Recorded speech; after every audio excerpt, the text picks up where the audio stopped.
Margaret Wellington stood at the head of the mahogany dining table, her fingers trembling slightly as she gripped the back of her chair. The crystal chandelier cast warm light across the faces of her dinner guests. Judge Harrison from the county, Court, Dr. Elizabeth Morse from the hospital board, and the Ashfords from the country club. Distinguished company. The kind that mattered in Connecticut society. Now, where was I? Margaret's voice carried a note of confusion that made several guests exchange glances. Oh, yes, the seating arrangements. Judge Harrison, you'll be. No, wait. She paused, her brow furrowing. Mrs. Ashford, wasn't it you who needed to sit away from the window? Sarah Wellington's jaw tightened from her position near the kitchen doorway. She'd spent the afternoon coordinating with the caterers, ensuring every detail would reflect perfectly on the family's reputation. Now, her mother-in-law was undermining everything with this embarrassing display. Before we jump back in, tell us where you're tuning in from, and if this story touches you, make sure you're subscribed, because tomorrow, I've saved something extra special for you. Mother Margaret, Sarah said, her voice carrying forced patience. We discussed this earlier. Judge Harrison sits to your right, Dr. Morse to your left, the Ashfords across from each other. Margaret blinked slowly, as if processing the information. With great difficulty. Of course, dear, you're absolutely right. She moved uncertainly toward her chair, then stopped. But didn't we decide on the salmon course first? Or was it the soup? David Wellington shifted uncomfortably near the bar cart, his hand tightening around his whiskey glass. His mother had been having these episodes more frequently lately, but never in front of guests like this. Judge Harrison had helped secure David's last business loan. The Ashfords controlled half the charity boards in Greenwich. The soup course comes first, grandmother, Emma said gently, appearing at Margaret's elbow. David's daughter from his first marriage had always shown remarkable patience with Margaret's condition. Just like we practiced this afternoon, remember? Margaret's eyes found Emma's face, and for a moment something sharp flickered there. Oh yes, sweetheart, how could I forget? She patted Emma's hand. You're always so good to me. The guests had taken their seats now, their conversation politely subdued. Dr. Morse was discussing her recent trip to Vienna, while Judge Harrison shared his thoughts on the upcoming election. But Margaret could sense their awareness of her confusion, their careful avoidance of directly addressing her. Judge Harrison?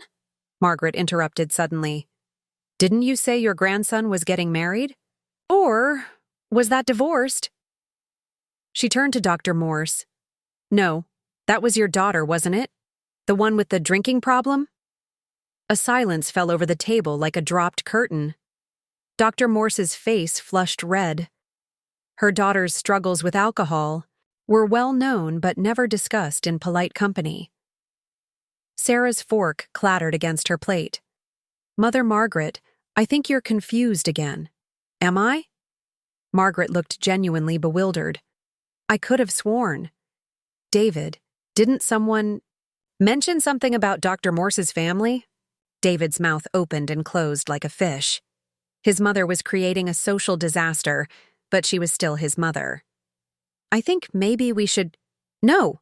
Sarah cut him off, her voice rising. This is ridiculous. She turned to face Margaret directly, her composure finally cracking. You can't keep embarrassing us like this. You're confused, you're forgetful, and frankly, Mother Margaret, you're acting senile. The word hung in the air like a slap. Judge Harrison's wine glass froze halfway to his lips. Mrs. Ashford's eyes widened. The only sound was the soft ticking of the grandfather clock in the corner. Margaret's face crumpled, her lower lip trembling. I'm sorry, she whispered. I don't mean to be difficult. Sarah. David's voice carried quiet horror. You can't say things like that. Why not? Sarah's cheeks were flushed now, her careful social mask completely gone. It's true, isn't it? Look at her, David. This is what we're dealing with every day. The confusion, the repetition, the inappropriate comments. If she can't handle a simple dinner party, how can she handle anything else? Emma had moved to stand behind Margaret's chair, her hands resting protectively on her grandmother's shoulders. She's having a difficult evening, that's all. We all have them. Do we? Sarah turned her attention to Emma. Do we all forget our own dinner plans? Mix up our guests' personal lives? Create scenes that humiliate the entire family? Margaret Wellington slowly pushed back from the table, her movements suddenly frail and uncertain. Perhaps I should retire for the evening. I seem to be. Not myself. The guests began rising immediately, their discomfort palpable. Judge Harrison cleared his throat. Of course, Margaret. We understand completely. These things happen. Thank you for a lovely evening, Dr. Morse added, though her voice remained cool. I hope you feel better soon. Within minutes, the dining room had emptied except for the immediate family. Margaret stood in the doorway, looking smaller somehow, her silver hair catching the chandelier light. I'm sorry I ruined your dinner, Sarah, she said quietly. That wasn't my intention. Sarah's anger seemed to deflate slightly, but her expression remained hard. Good intentions don't fix the damage, Mother Margaret. Our reputation matters in this community. Margaret nodded slowly, then turned and walked toward the staircase, her movements careful and deliberate. Emma followed her part way. Grandmother, are you all right? Do you need help getting upstairs? No, sweetheart, I just need to rest. Margaret's voice was barely above a whisper. Thank you for being kind to me tonight. It means more than you know. 20 minutes later, Margaret. Wellington sat in her private study, her back straight and her eyes sharp as cut glass. The confusion was gone, the trembling hands steady as she opened a leather-bound journal and began writing in precise script. Well, Rose, she said to the woman who had appeared silently in the doorway, I think we can safely say that Sarah has failed the final test. Rose Martinez, who had worked for the Wellington family for 15 years, stepped into the room and closed the door behind her. Mrs. Wellington, are you sure about this? What you're planning to do? Margaret looked up from her journal, and Rose saw the brilliant mind that had built a $50 million empire alongside her late husband. There was no confusion in those blue eyes now, no uncertainty or frailty. 2 years, Rose. For 2 years, I've been watching them, testing them. Sarah just called me senile in front of Judge Harrison and Dr. Morse. She humiliated me in my own home, in front of my own guests, because she thinks I'm too far gone to remember or care. Margaret closed the journal and walked to a bookshelf, pressing a hidden panel. Inside was a sophisticated recording system, cameras that had been documenting every family gathering, every interaction, every moment when they thought she was too confused to understand what was happening around her. But I remember everything, Rose. Every cruel comment Sarah thought I couldn't process. Every time David failed to defend me. Every moment when Emma showed me genuine kindness while the others showed me pity or impatience. Rose nodded slowly. She had been Margaret's confidant throughout this elaborate deception, the only person who knew the truth about her employer's condition, or rather the lack of one. The inheritance, ma'am? The trust is still entirely under my control. They seem to have forgotten that small detail. Margaret's smile was sharp as winter. Tomorrow, I think it's time to call a family meeting. It's time they learned that the woman they've been dismissing as senile has been watching them very, very carefully.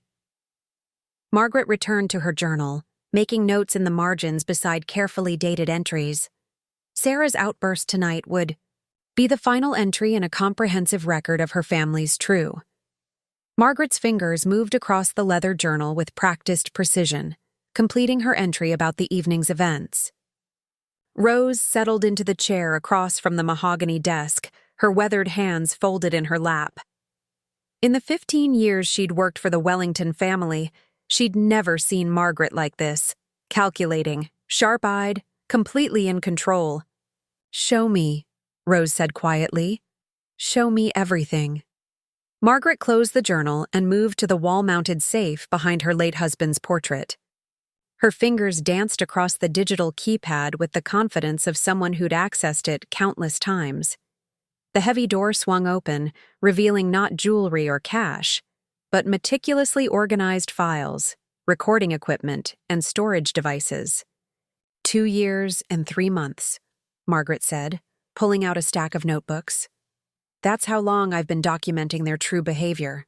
Every family dinner, every holiday gathering, every casual visit when they thought I was too confused to understand their whispered conversations."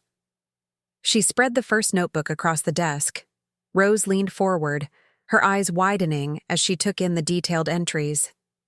Each page was divided into columns: date, family member, incident description, kindness rating, respect level, and a section marked character assessment.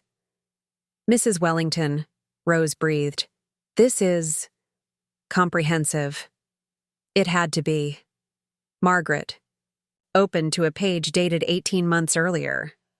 "Look at this entry about Sarah. Christmas Eve dinner. I'd supposedly forgotten that she was allergic to shellfish, which of course she isn't.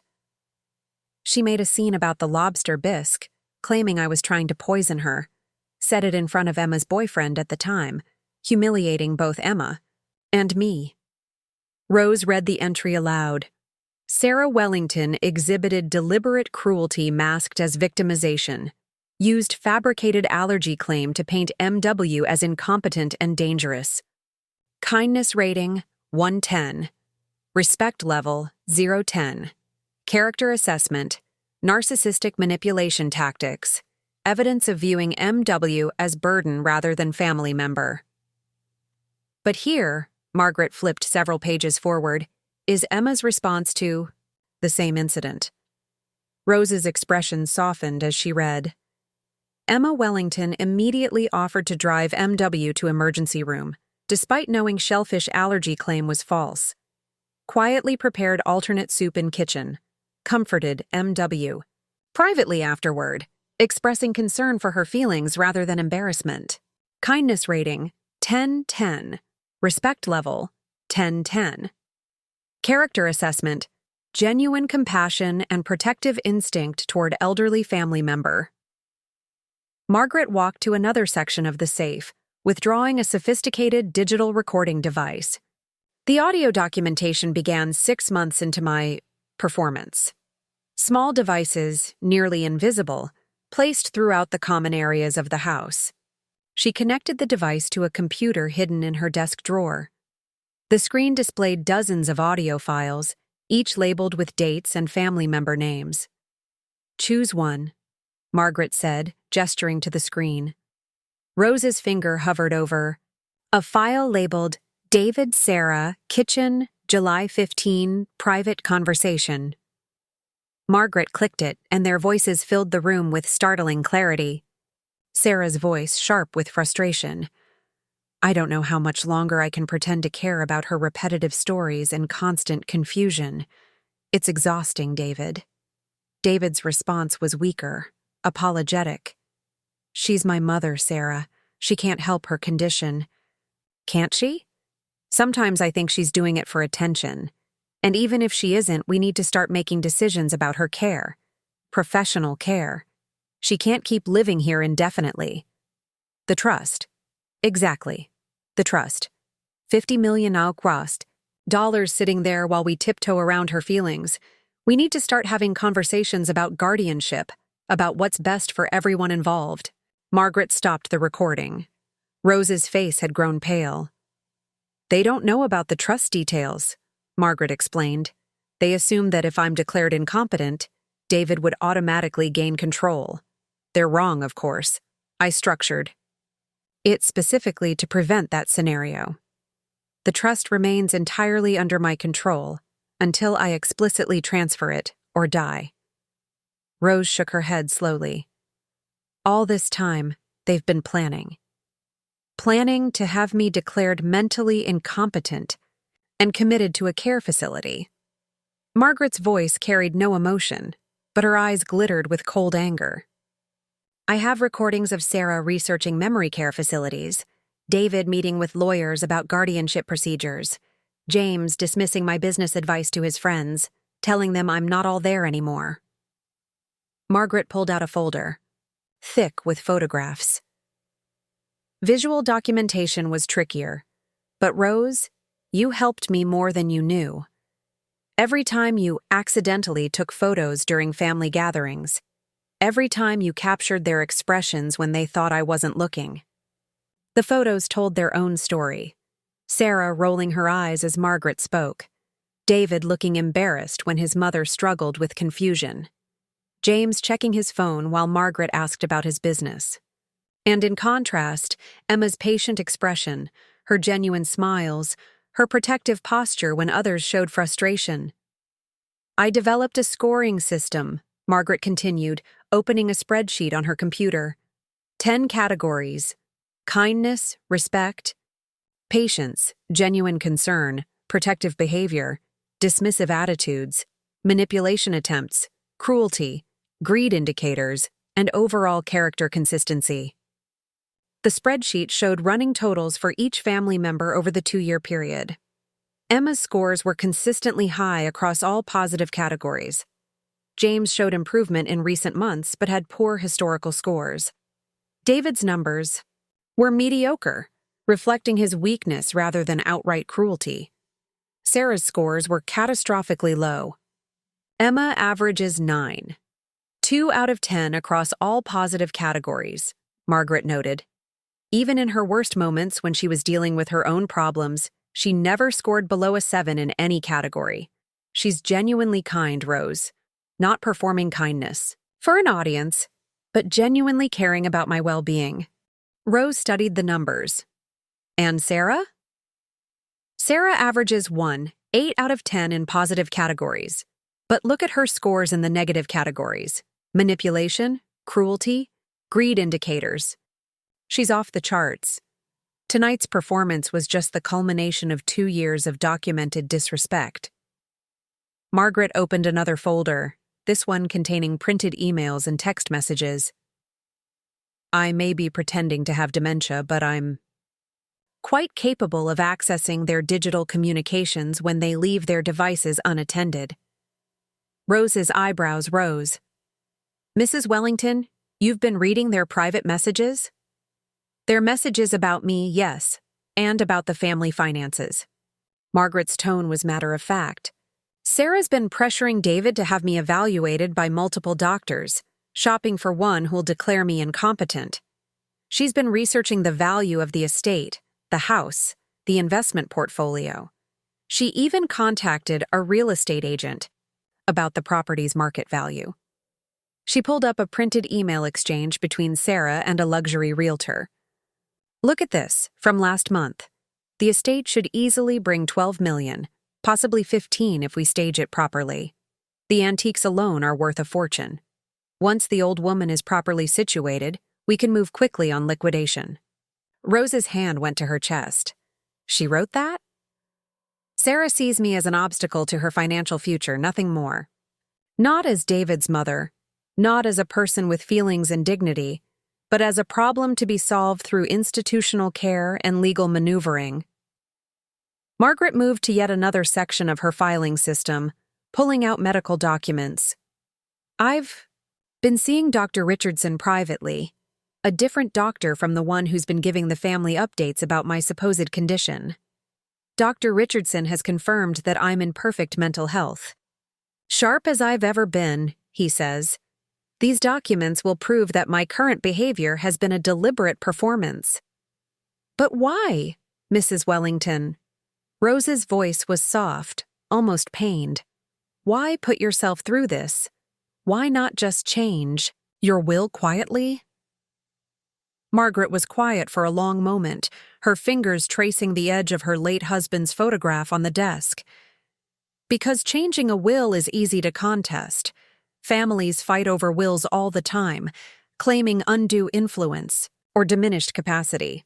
But this creates an undeniable record of their true character. When the inheritance decisions are revealed, no one can claim they didn't earn their fate. She turned to face Rose directly. Harold and I built this wealth over 40 years. We sacrificed. We worked 18-hour days. We made smart investments and took calculated risks. This money represents our life's work, our legacy. I'll be damned if I'm going to let it go to someone who sees me as nothing more than an obstacle to their greed. Margaret pulled out one final folder, thicker than the others. The methodology was important. I couldn't just play confused randomly. That would have been obvious. I had to create a consistent pattern that seemed like genuine cognitive decline while still maintaining my legal competency. I studied early-stage dementia symptoms extensively. Confusion about recent events while maintaining clarity about distant memories. Difficulty with new information while retaining familiar routines. Social inappropriateness that could be attributed to loss of social filters. But I was careful never to exhibit symptoms that would indicate advanced cognitive impairment or incompetency. Rose reviewed the documentation, shaking her head in amazement. The planning that went into this. Every confused moment was calculated. Every memory lapse was strategic. I had to make it believable enough that they'd reveal their true feelings about me, but not so severe that they'd rush to have me committed before I could complete my evaluation. Margaret stood and walked to the window, looking out at the moonlit estate grounds. The hardest part wasn't maintaining the act, Rose. It was listening to what they really thought of me. Watching Sarah's face when she thought I couldn't see her disgust. Hearing David make excuses for my presence at family events.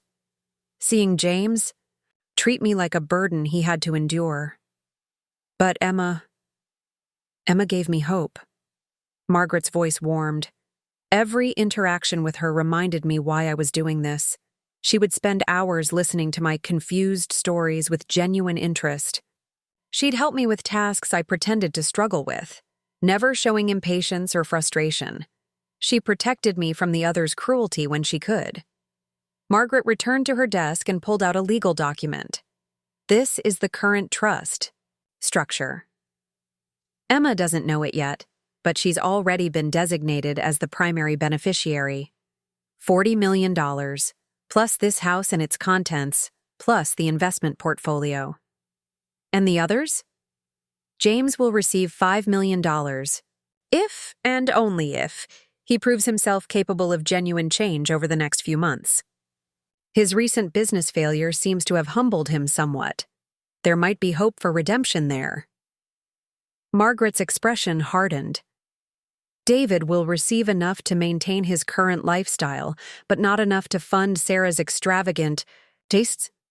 $2 million in a trust he cannot access for Sarah's benefit. And Sarah? Sarah will receive exactly what she's earned through her treatment of me. Nothing. Rose was quiet for several minutes, processing the magnitude of what Margaret had accomplished. When will you tell them? Tomorrow, I'll call a family meeting.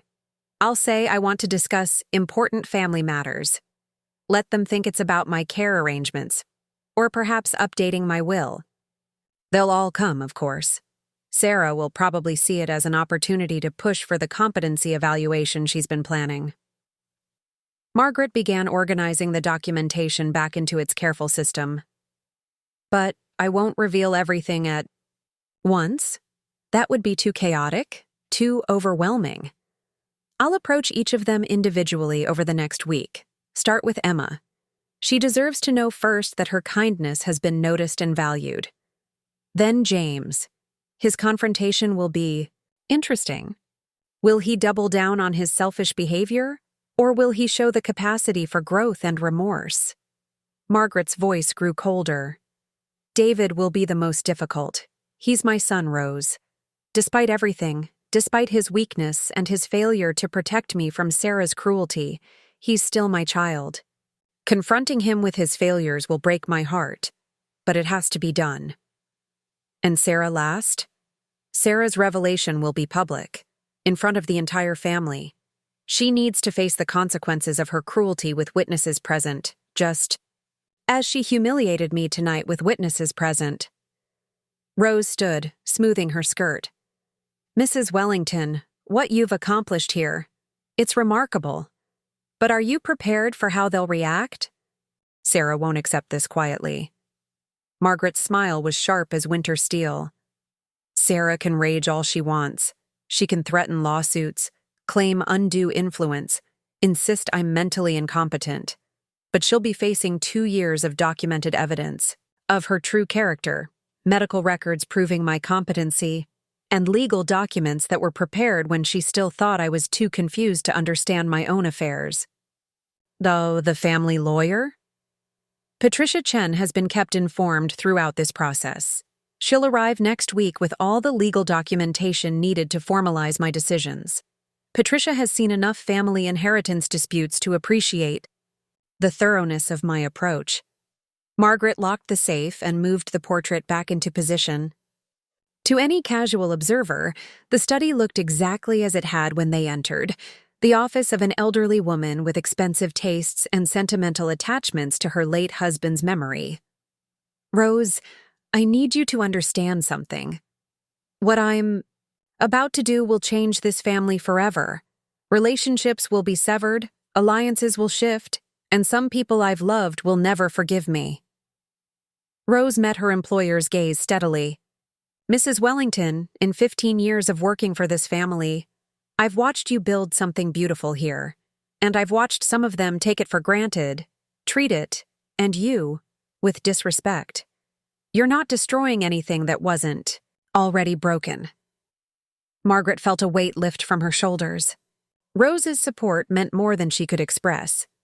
Tomorrow, then, we begin the revealing. Tomorrow, Rose agreed. And Mrs. Wellington, I think your herald would be proud of what you're doing, protecting the legacy you built together, ensuring it goes to someone who understands its true value. Margaret touched her wedding ring, a gesture that had become automatic over the 43 years since Harold's death. I hope so, Rose. I hope when this is finished I'll have honored both his memory and our life's work. As Rose left the study, Margaret sat alone among her carefully organized evidence. 2 years of documentation, hundreds of hours of recordings, thousands of photographs and observations, all leading to this moment. Tomorrow, the game would begin in earnest. She opened her journal one final time, writing the last entry of her secret documentation phase. Game begins tomorrow. All pieces. In position. Ready to reveal that the confused old woman has been watching, recording, and remembering everything. Time to show them that respect and kindness aren't just nice gestures. They're the only currency that truly matters in this family. Margaret closed the journal, turned off the desk lamp, and looked out at the estate she and Harold had built. Together. Soon, it would belong to someone who truly understood its value. Not its monetary worth, but its meaning as a place where family should matter more than money, where love should outweigh greed, and where treating others with dignity should be the most basic expectation of all. The inheritance game was about to begin, and Margaret Wellington held all the winning cards. Margaret sat at her breakfast table the following morning, her hands trembling slightly as she lifted her coffee cup, a performance that had become second nature. Rose moved quietly around the kitchen, preparing Margaret's usual toast and jam while keeping one ear tuned to her employer's carefully orchestrated confusion. Rose, dear, Margaret's voice carried that familiar note of uncertainty. I think I need to call the family together. There are important matters we need to discuss. Rose turned from the stove, playing her part perfectly. Of course, Mrs. Wellington. What sort of matters? Margaret set down her cup with an unsteady hand. Financial things, legal things. I'm not sure I understand them anymore, and I think they need to know what I'm thinking about my future. The words were carefully chosen. Margaret knew that any mention of finances or legal matters would bring the family running, especially Sarah. They would assume she was finally ready to discuss the arrangements they'd been hoping for: guardianship, care facilities, and most importantly, Control of the trust. Shall I call them for you? Rose offered. Would you? I get so confused with the phone numbers now. Within an hour, Rose had contacted each family member with Margaret's invitation. The responses, which Rose dutifully reported back, revealed exactly what Margaret had expected. Emma had been the first to respond, her voice bright with concern. Of course I'll be there. Is grandmother all right? Should I come early to help with anything? David's reaction had been more cautious. Did she say what she wanted to discuss? Is this about her health? Her care? I can be there by noon. James had been predictably reluctant. Family meeting? I've got 3 client calls scheduled for today. Can't this wait until the weekend? But he'd ultimately agreed to attend, probably calculating that any family financial discussion might affect his own precarious situation. Sarah's response had been the most telling. Finally, she'd said, making no attempt to hide her satisfaction. It's about time she started facing reality about her condition.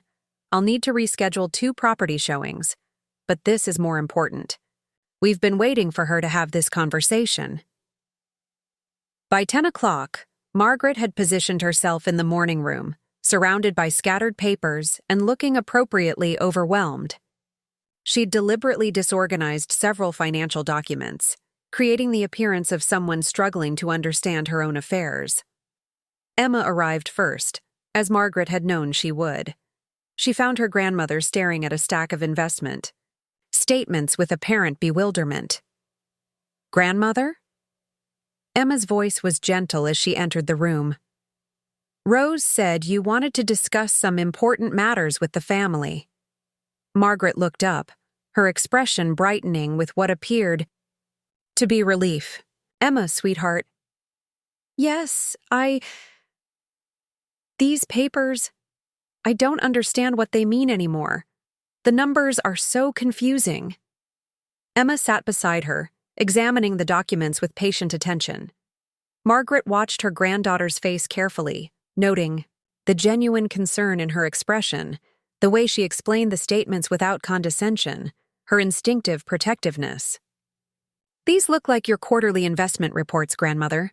They're actually quite good news. Your portfolio has grown substantially this year. Has it? Margaret's voice carried wonder, as if this was surprising information rather than the result of careful financial management she'd been overseeing personally. I was worried I was losing money, making bad decisions. No, grandmother. Whoever is managing your investments is doing an excellent job. These returns are impressive. Margaret filed away this interaction in her mental documentation. Emma's first instinct was to reassure and educate, not to take control or suggest that someone else should be making these decisions. David arrived next, his face tight with the anxiety that had become his permanent expression whenever family finances were discussed. He kissed his mother's cheek and surveyed the scattered papers with obvious concern. Mother, what's all this about? Rose said you wanted to discuss important family matters. I'm trying to understand my finances, David, but it's all so complicated now. I thought perhaps the family should know what I'm thinking about. Arrangements. David's posture shifted slightly. Margaret could practically see him calculating the implications. What kind of arrangements? Well, I can't keep managing everything forever, can I? I'm getting confused about so many things. Maybe it's time to let someone else make the difficult decisions. The words hung in the air like bait, and Margaret watched David's face carefully. She saw hope there, mixed with guilt and uncertainty. He wanted control of the family finances, but he also genuinely loved his mother and felt conflicted about her apparent decline. We don't need to rush into anything, Mother. You're managing fine. It was a weak response, Margaret noted. David was torn between supporting his mother's independence and embracing the opportunity for control that her supposed confusion represented. James arrived 20 minutes late, his expensive suit slightly wrinkled and his phone still pressed to his ear as he entered the room. Sorry, he muttered, ending his call. Client emergency. What's this about, grandmother? Margaret looked at him with the patient confusion she'd perfected. James, dear, I was just telling your father and Emma that I'm having trouble understanding my financial affairs.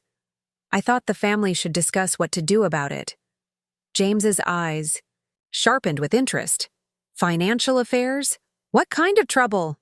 Well, I don't understand these investment reports anymore, and there are decisions to be made about the trust, about the house, about my care. I'm not sure I'm capable of making good choices anymore. Margaret watched James process this information.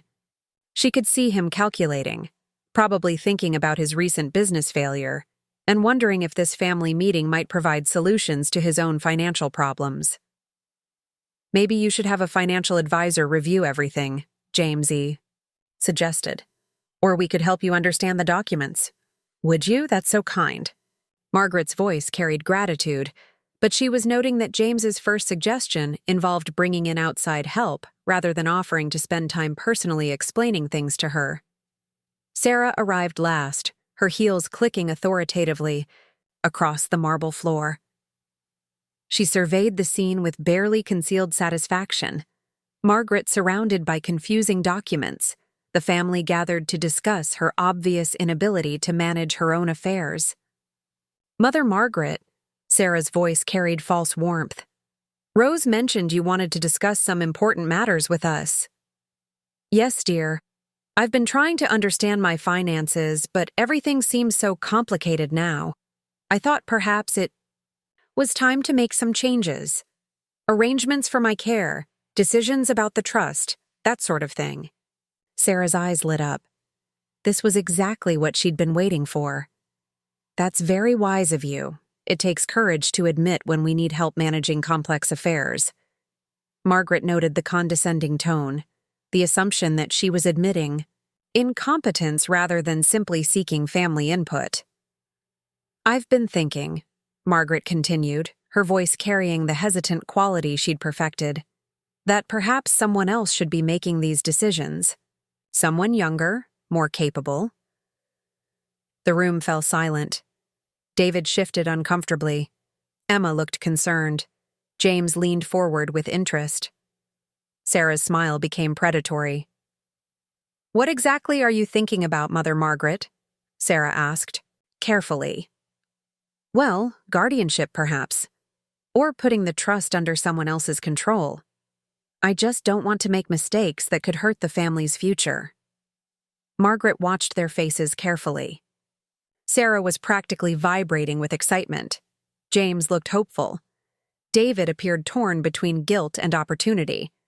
Only Emma seemed genuinely concerned about Margaret's well-being rather than the financial implications. Grandmother, Emma said gently, you don't have to make any decisions today. These are big changes, and you should take time to think about them. But dear, I'm so confused lately. Just yesterday I couldn't remember where I put my reading glasses, and last week I got lost driving to the grocery store I've been going to for 20 years. Margaret had, of course, done neither of these things, but she'd learned that specific examples of confusion were more convincing than vague complaints about memory problems. Everyone gets confused sometimes, Emma insisted. That doesn't mean you need someone else to control your life. Sarah shot Emma a sharp look. Emma, your grandmother is trying to be responsible about her condition. We should support her decision to seek help. I'm not saying she shouldn't get help, Emma replied, her voice carrying a subtle edge. I'm saying she shouldn't feel pressured to give up her independence. Margaret watched this exchange with interest. The family dynamics were playing out exactly as her documentation had predicted. Sarah pushing for control, Emma protecting Margaret's autonomy, David avoiding conflict, and James calculating his own advantage. Well, Margaret said, injecting a note of confusion into her voice, I suppose we have time to discuss it. I just wanted everyone to know what I was thinking about. These decisions seem so overwhelming when you're trying to make them alone. Rose appeared in the doorway, her timing perfect as always. Mrs. Wellington, would you like me to serve lunch? Everyone is here now. "Oh yes, Rose, thank you." Margaret began gathering the scattered papers with apparent difficulty. "Perhaps we can continue this conversation over lunch. I find I think more clearly when I'm not looking at all these confusing numbers." As the family moved toward the dining room, Margaret caught fragments of whispered conversations. Sarah to David. "This is exactly what we've been waiting for. She's finally admitting she needs help." James to David. "Did she mention specific amounts? What's the current value of the trust?" Emma to no one in particular. "I don't like this. Something feels wrong." Margaret smiled to herself as she followed them to lunch. The meeting had accomplished exactly what she'd intended.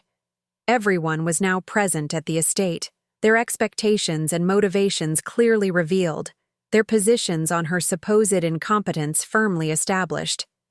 Tomorrow, she would begin the real game. But today had confirmed everything her 2 years of documentation had shown her. They were exactly who she'd thought they were, and they deserved exactly what she was planning to give them. The pieces were all in position. Now it was time to start moving them. The afternoon sun filtered through the oak trees in the estate's garden, casting dappled shadows across the stone pathway where Margaret and Emma walked together. It had been Margaret's suggestion, a gentle request for Emma to help her tend to the roses, something they'd done together since Emma was a child. Margaret moved carefully along the garden path, maintaining her performance of uncertainty even as her mind calculated the perfect moment for revelation. Emma walked beside her, carrying the small watering can and pruning shears, her presence patient and unhurried, despite having taken time away from her social work responsibilities. "The roses are particularly beautiful this year, Grandmother," Emma said, stopping to admire a climbing variety that had covered the garden's archway. "You've always had such a gift with them." "Have I?" Margaret's voice carried the usual confusion, but something in her tone made Emma look at her more closely. "I sometimes worry I'm forgetting how to care for them properly." They continued deeper into the garden, away from the house and any possibility of being overheard. Margaret had chosen this location deliberately. It was where they'd shared their most meaningful conversations over the years, where Emma had confided her college struggles, her career hopes, her relationship worries. It was their sanctuary. Margaret stopped beside the memorial bench dedicated to Harold's memory, her fingers trailing across the engraved inscription. Emma watched her grandmother's face, noting something different in her expression, a clarity that seemed at odds with the confusion she'd been displaying. "Emma, dear," Margaret said, her voice still carrying that uncertain quality, "would you mind sitting with me for a moment? There's something I need to tell you." Emma settled beside her on the bench, her concern evident. "Of course, Grandmother. What is it?" Margaret was quiet for a long moment, looking out at the roses Harold had planted for their 20th anniversary. When she spoke again, her voice was completely different, clear, strong, and sharp with intelligence. "Emma, I need you to listen very carefully to what I'm about to tell you. And I need you to understand that everything I've been doing for the past 2 years has been deliberate." Emma's eyes widened. The transformation in her grandmother's voice was so sudden and complete that for a moment she wondered if she was experiencing some kind of auditory hallucination. "Grandmother, what do you mean?" Margaret turned to face her granddaughter directly, and Emma saw something that made her breath catch. Her grandmother's eyes were absolutely lucid, sharp, calculating, and fully aware. There was no confusion. No uncertainty. Only the brilliant mind Emma remembered from her childhood. "I mean, sweetheart, that I am not suffering from dementia. I am not confused, forgetful, or incompetent. Every moment of confusion you've witnessed over the past 2 years has been a carefully orchestrated performance designed to reveal the true character of this family." Emma's mouth fell open. She stared at her grandmother, processing words that seemed impossible. "You've been pretending?" "I've been testing," Margaret corrected gently. testing each member of this family to see how they would treat an elderly woman they believed to be losing her mental faculties, testing their patience, their kindness, their respect, their genuine love versus their greed and ambition. Emma's hands flew to her mouth. Oh my God, Grandmother, you've been aware of everything, every conversation, every time someone was impatient with you or every cruel comment Sarah thought I couldn't understand. Every time David failed to defend me. Every moment when James treated me like a burden. And Emma, Margaret's voice grew warm. Every single act of kindness you've shown me, every patient explanation, every time you protected me from the others, frustration or defended my dignity when you thought I couldn't appreciate it. Tears began flowing down Emma's cheeks. You heard all of it. You remember all of it. I remember everything, sweetheart. I remember you reading to me for hours when I pretended to be confused about the television remote. I remember you bringing me flowers from your apartment garden because you thought they might cheer me up. I remember you standing up to Sarah last Christmas when she suggested I might be happier in a care facility. Emma was sobbing now, overwhelmed by a mixture of relief, joy, and heartbreak. I thought you were disappearing. I thought I was losing you piece by piece, and it was killing me to watch. Margaret reached out and took Emma's hands in hers, her touch firm and reassuring. You weren't losing me, darling. You were proving to me every single day what kind of person you truly are. While others saw my supposed confusion as an inconvenience or an opportunity, you saw it as a reason to love me more fiercely. But why? Emma struggled to understand. Why put yourself through this? Why put all of us through this? Margaret's expression grew serious. Because I needed to know who my family really was before I made decisions about the future of everything Harold and I built together. I needed to see their true character when they thought I couldn't judge them for it. She stood and walked to Harold's memorial bench, her posture straight and confident, nothing like the uncertain elderly woman she'd been portraying. $50 million, Emma. That's what the Wellington Trust is worth today. Plus this house, the art collection, the investment portfolio. Do you know what some members of this family have been planning to do with that wealth? Emma shook, her head still processing the magnitude of her grandmother's revelation. Sarah has been researching guardianship laws, trying to find ways to have me declared incompetent so David could control the trust. She's been meeting with real estate agents about selling this house, calculating the value of our belongings like items in an estate sale. James has been dismissing my business advice to his friends while simultaneously hoping to benefit from the family wealth to solve his own financial problems. Margaret's voice grew cold. They've been planning my institutionalization, Emma, discussing care facilities and legal arrangements as if I were already too far gone to participate in decisions about my own life. That's horrible, Emma whispered. How could they think those things about you? Because they wanted to think them. It's easier to justify taking control of someone's life and wealth if you convince yourself they're no longer capable of managing their own affairs. Margaret returned to sit beside Emma. But you, sweetheart, never once suggested that I needed care I didn't want. Never once implied that my confusion made me less worthy of respect or dignity. Emma was quiet for several minutes, absorbing everything her grandmother had told her. What happens now? Margaret's smile was both warm and determined. Now, I begin revealing the truth to each member of this family. I'm going to confront them with their behavior, their true character, and the consequences of their choices. And the inheritance will go to the people who have proven themselves worthy of it. You, Emma, have consistently shown genuine love, respect, and kindness. You've protected me when others failed to, comforted me when others caused pain, and treated me with dignity even when you believed I couldn't fully appreciate it. Margaret took Emma's hands again. The bulk of the trust, $40 million, plus this house and its contents, will be yours. Not because you're my granddaughter, but because you've earned it through your character." Emma's eyes widened in shock. "Grandmother, I don't know what to say." "Say you'll use it wisely. Say you'll honor the values Harold and I tried to build into this family. Say you'll remember that wealth is meaningless without character to guide it." "Of course," Emma managed through her tears. "But what about the others? What about Dad?" "David will receive enough to maintain his current lifestyle, but not enough to fund Sarah's extravagant ambitions. James will have an opportunity to prove himself worthy of redemption. His recent failures seem to have humbled him. We'll see if he's capable of genuine change."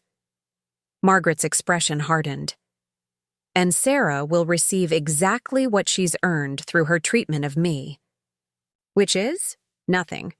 Emma was quiet for a long moment, processing the magnitude of what her grandmother had accomplished.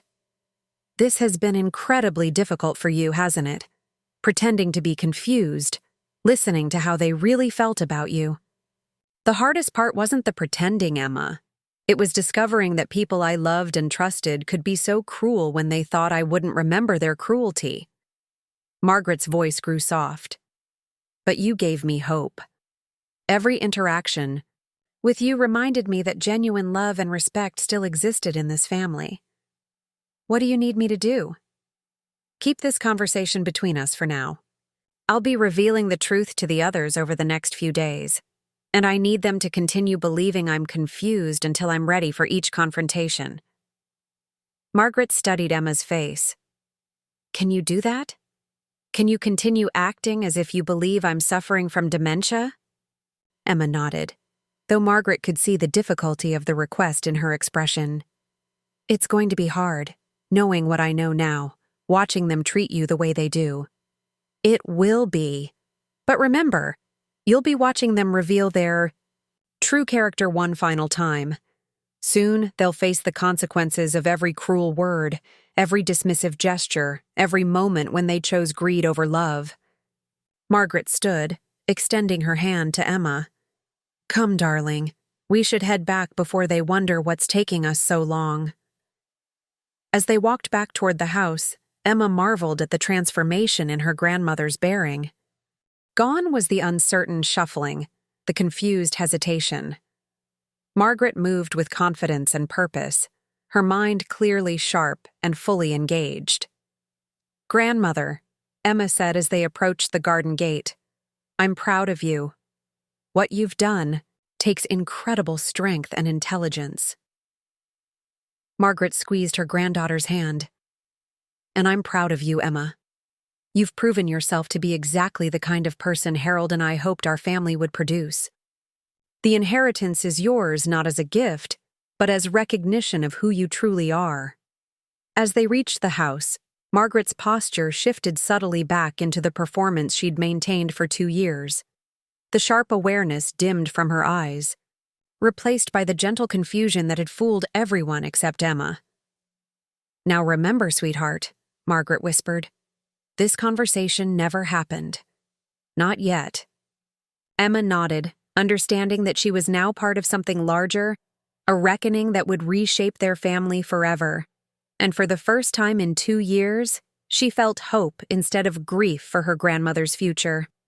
The game was moving to its next phase, and Emma was no longer just a piece on the board.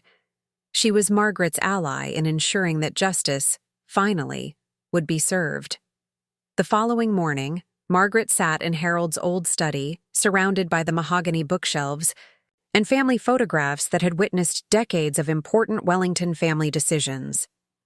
She'd positioned herself carefully at the massive oak desk, appearing to struggle with a stack of business documents that she'd deliberately scattered in apparent confusion. James knocked on the study doorframe, his expensive suit wrinkled from another late night of what he'd described to David as networking meetings, though Margaret's documentation revealed these to be increasingly desperate attempts to find investors for his failed startup ventures. "Grandmother, you wanted to see me?" Margaret looked up with that practiced expression of uncertainty, blinking as if she'd forgotten their appointment. "James?" "Oh, yes, dear. Come in, come in. I was looking at these papers and I thought, well, I remembered you had business experience. Perhaps you could help me understand them. James stepped into the study, his eyes scanning the scattered documents with professional interest. Margaret watched him carefully, noting the slight tremor in his hands, a sign of the stress he'd been under since his latest venture had collapsed 3 months earlier. What kind of papers, grandmother? Investment reports, I think, and some business proposals that people have sent me. I can't make sense of them anymore. Margaret's voice carried the familiar note of confusion, but her eyes were sharp as she observed James's reaction. James settled into the chair across from the desk, his posture straightening as he moved into what Margaret recognized as his business mode. The confident facade he'd maintained even as his professional life crumbled around him. Well, let me take a look. I've been dealing with investment documents and business plans for years now. Margaret handed him a folder, watching as he opened it and began reviewing the contents. What James was seeing were legitimate business proposals, companies seeking partnerships with Wellington Enterprises, the investment arm of the family trust. Margaret had been evaluating these opportunities with sharp financial acumen, but James assumed she was too confused to understand their implications. These are actually quite good opportunities, grandmother. This renewable energy partnership, for instance. The projected returns are impressive. James's voice carried the authority of someone used to explaining complex financial matters to less sophisticated audiences. Are they? Margaret's tone was appropriately wondering. I wasn't sure. The numbers seemed so large, and I thought, perhaps they were trying to take advantage of my condition. James's expression shifted slightly. There it was. The assumption that his grandmother's supposed mental decline made her vulnerable to financial exploitation. Margaret filed away this reaction as yet another data point in her comprehensive evaluation of his character.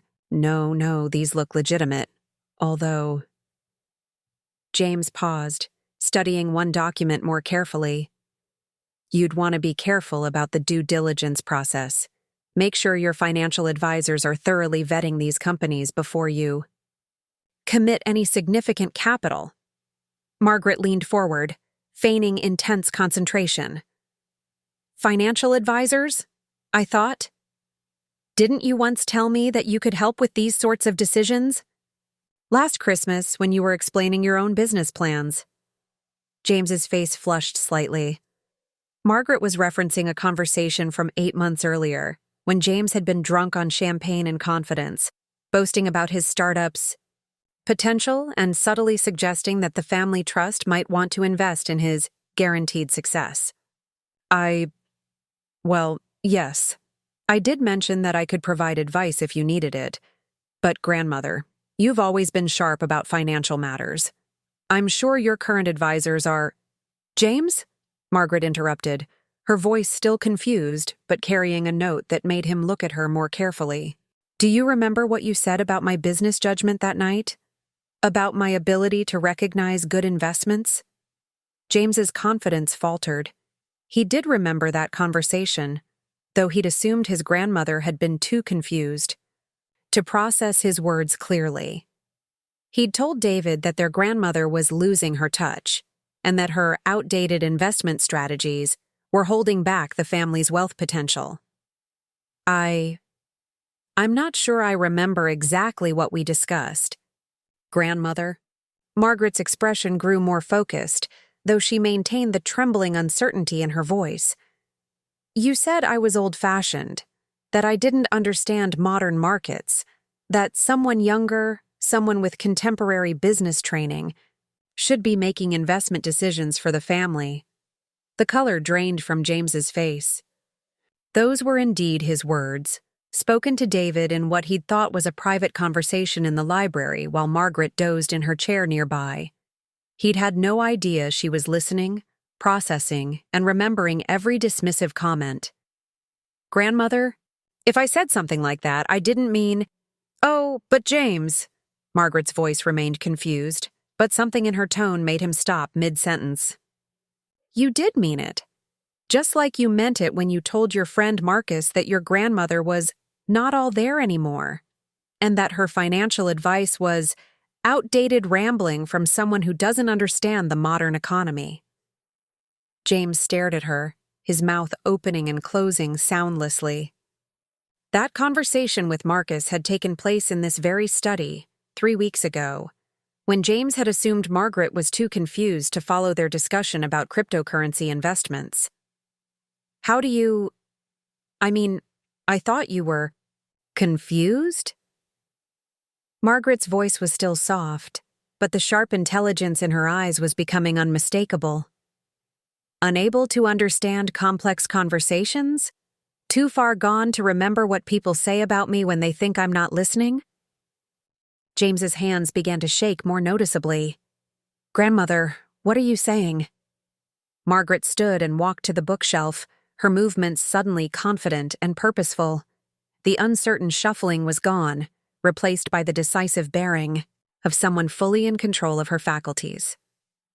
"I'm saying, James, that I have been fully aware and completely lucid for every moment of the past 2 years. Every conversation, every dismissive comment, every time you've treated me like an inconvenience or an embarrassment to be managed." James shot to his feet, his face pale with shock and dawning horror. "That's impossible. You've been... the confusion, the memory problems, the way you've been acting has been a carefully orchestrated performance designed to reveal the true character of my family members." Margaret's voice was crisp and clear, no longer carrying any trace of uncertainty. "I wanted to see how each of you would treat an elderly woman you believe to be losing her mental faculties." "You've been pretending?" James's voice cracked slightly. "This whole time, you've been pretending?" "I've been testing," Margaret corrected, turning to face him with the full force of her sharp intelligence. "And James, I'm afraid you've failed. Quite spectacularly." James sank back into his chair, his confident facade crumbling completely. "Oh, God. Grandmother, I had no idea you could hear me, understand what I was saying. Did that make it acceptable?" Margaret's tone was cool, but not yet harsh. "Did my supposed confusion give you permission to dismiss my life's work, my business, acumen, my ability to make sound financial decisions?" Preparing and narrating this story took us a lot of time, so if you are enjoying it, subscribe to our channel. It means a lot to us. Now back to the story. "No, I don't know what. I was thinking." Margaret walked to the window, looking out at the estate grounds that represented decades of careful investment and financial planning. "You were thinking that an old woman with dementia couldn't possibly understand modern business practices.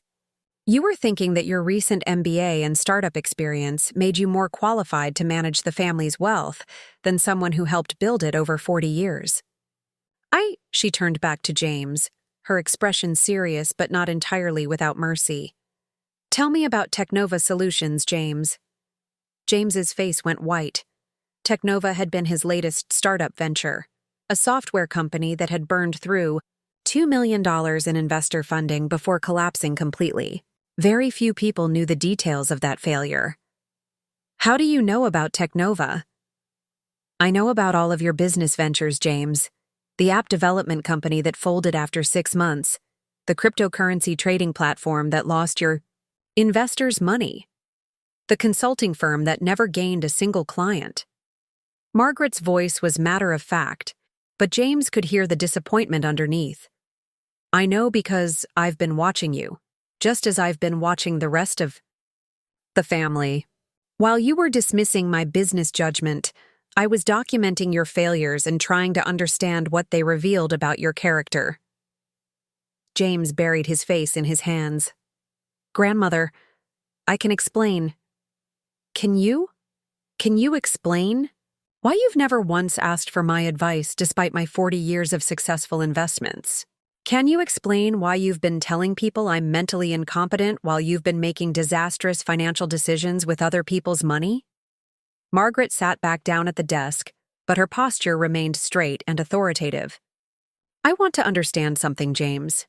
When you criticized my outdated investment strategies, were you aware that the Wellington Trust has outperformed the S&P 500 by an average of 12% annually for the past decade?"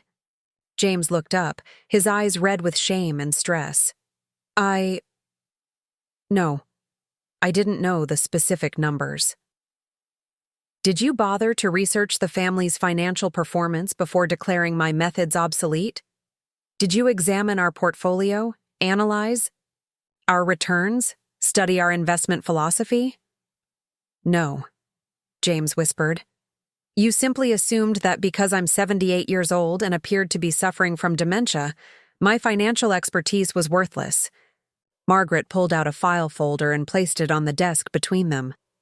"These are the documents from your Technova failure. I had my attorneys obtain them as part of my research into family members' character and competence." James stared at the folder as if it contained a venomous snake.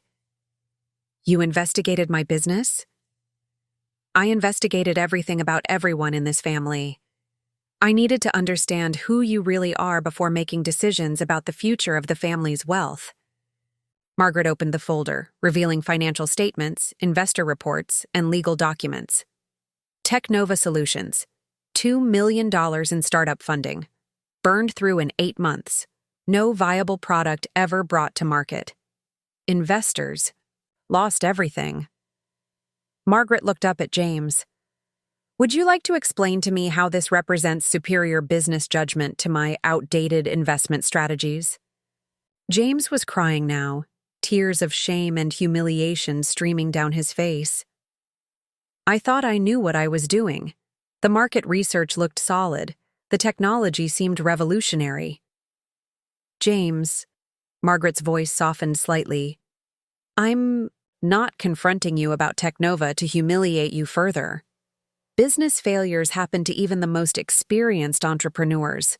What concerns me is your response to that failure." She leaned forward, studying his face carefully. "After Technova collapsed, you could have approached me for advice. You could have asked to learn from my experience, sought guidance from someone who has successfully navigated decades of market changes. Instead, you doubled down on dismissing my competence." "I was embarrassed," James admitted. "I was ashamed that I'd failed so badly, and I guess it was easier to criticize your methods than to admit I didn't know what I was doing." Margaret nodded slowly. This was the first honest thing James had said since entering the WAM study. "Embarrassment is understandable, James, but using my supposed mental decline to make yourself feel better about your failures, that reveals something deeper about your character." James looked up at her, his face streaked with tears. "What does it reveal?" "That when faced with your own inadequacy, your instinct is to diminish others rather than improve yourself. That you're willing to disrespect someone who has shown you nothing but love and support in order to protect your ego." Margaret stood and walked around the desk, sitting in the chair beside James rather than across from him. For the first time since the confrontation began, her expression showed warmth alongside the disappointment. "But James, I want you to understand something important. Your business failures don't define your worth as a person. Your grandmother's love for you hasn't diminished because you've made poor financial decisions." James looked at her with surprise and hope. "It hasn't?" "No, sweetheart. What has disappointed me is not your failures, but your response to them. The way you've chosen to cope by attacking others rather than learning from your mistakes." Margaret took his hands in hers, noting how much they were shaking. "I remember when you were 12 years old and you came to me in tears because you'd failed a math test. Do you remember what I told you?" James shook his head, still crying. "I told you that failure is only permanent if you refuse to learn from it. That the most successful people are often those who have failed the most, because they've learned the most lessons." Margaret's voice grew more serious. "But James, that only works if you're honest about your failures and willing to seek help when you need it." Pride and defensiveness are the enemies of growth. James was quiet for several minutes, processing everything his grandmother had told him. "Grandmother, I'm so sorry. I'm sorry for dismissing you, for talking about you like you weren't there, for being so arrogant about things I clearly didn't understand. I know you are, sweetheart. The question now is what you're going to do with that regret." James looked up at her with red, swollen eyes. "What do you mean?" Margaret stood and walked back to the window. "I mean that apologies are meaningless. Without change, James. You can feel sorry for your behavior, but that doesn't automatically make you worthy of forgiveness or trust." She turned to face him directly. "I'm going to offer you something that none of the other family members will receive. I'm going to give you an opportunity to prove that you're capable of genuine growth and change." "What kind of opportunity?" "You will receive $5 million from the family trust, but with conditions. You will work directly with me for the next year, learning the investment strategies you've dismissed as outdated. You will study every financial decision the Wellington Trust has made over the past decade. You will demonstrate that you can set aside your ego and actually learn from someone with more experience." James's eyes widened. You're giving me another chance?" "I'm giving you a chance to earn another chance," Margaret corrected. "If you can prove over the next 12 months that you've genuinely changed, that you can treat others with respect, that you can learn from your mistakes, that you can put aside your pride and work for something larger than yourself, then yes, you'll have a place in this family's future." Margaret's expression grew stern. "But James, understand? This clearly, if you revert to your old patterns of arrogance and disrespect, if you fail to demonstrate genuine growth, then you will receive nothing from the Wellington Trust. This is your one opportunity for redemption." James stood on shaky legs, his face a mixture of hope and terror. "What about the others? What about Dad and Sarah? What about them? Are they getting the same opportunity?" Margaret's smile was cold. "James, that depends entirely on how they respond to their own confrontations with the truth. But I will tell you this, your willingness to ask about others, to think beyond your own situation, is already a better response than I expected." James nodded slowly, understanding the magnitude of what his grandmother was offering him. "When do we start?" "We start now. Your first lesson in humility and respect is to go to Emma and apologize for every dismissive comment you've made about me in her presence. Your second lesson is to spend the next week researching the Wellington Trust's investment history so you can begin to understand what you've been so quick to criticize." Margaret walked to the door, then turned back to face her grandson. "And, James, this conversation stays between us until I decide otherwise. The rest of the family still believes I'm confused and incompetent. If you reveal the truth before I'm ready, you'll forfeit your opportunity for redemption immediately." James wiped his eyes and straightened his shoulders. "I understand, grandmother. And thank you. I don't deserve this chance, but I swear I won't waste it." "You're right," Margaret said matter-of-factly. "You don't deserve it. But family isn't always about what we deserve. Sometimes it's about what we're willing to become." As James left the study, Margaret sat back down at Harold's desk and made a note in her journal. James Wellington, first confrontation complete. Initial response, genuine remorse and apparent willingness to change. Provisional status, redemption possible. Next evaluation, behavioral changes over extended period. She looked up at Harold's portrait on the wall. "He might surprise us yet. My love, the boy has been humbled enough to actually listen. Whether he has the strength to change, well, that remains to be seen." Margaret closed the journal and prepared for her next confrontation. James had responded better than expected, but the hardest conversation still lay ahead. Tomorrow, she would face David, and that confrontation would test not just her son's character, but her own capacity to balance love with justice. The game was progressing exactly as planned, but Margaret was learning that even the most careful strategist could be surprised by the depths of human capacity for both growth and failure. The evening light cast long shadows across Harold's former study as Margaret waited for David to arrive. She had positioned herself deliberately beneath her late husband's portrait, where Harold's steady gaze seemed to watch over the room that had witnessed 40 years of important family decisions. The irony wasn't lost on her that she was about to confront their son about his failures in the very place where Harold had taught him about honor, responsibility, and family loyalty. David knocked softly before entering, his expression already marked by the anxiety that had become his permanent companion whenever family finances were discussed. He'd aged visibly over the past 2 years, his hair graying at the temples and worry lines deepening around his eyes. "Mother, you wanted to see me?" His voice carried the careful tone he used when he thought she might be having one of her confused episodes. "Yes, David. Please, sit down." Margaret's voice still carried the gentle uncertainty he expected, but something in her posture, straight-backed and alert beneath his father's portrait, made him study her more carefully. David settled into the leather chair Harold had favored, unconsciously mirroring his father's preferred position. Margaret watched him, noting how he avoided direct eye contact, a habit that had developed during the months when Sarah's treatment of her had grown increasingly cruel. "David, I've been thinking about your father lately." Margaret's voice was soft, contemplative. "About the values he tried to instill in you, the kind of man he hoped you would become."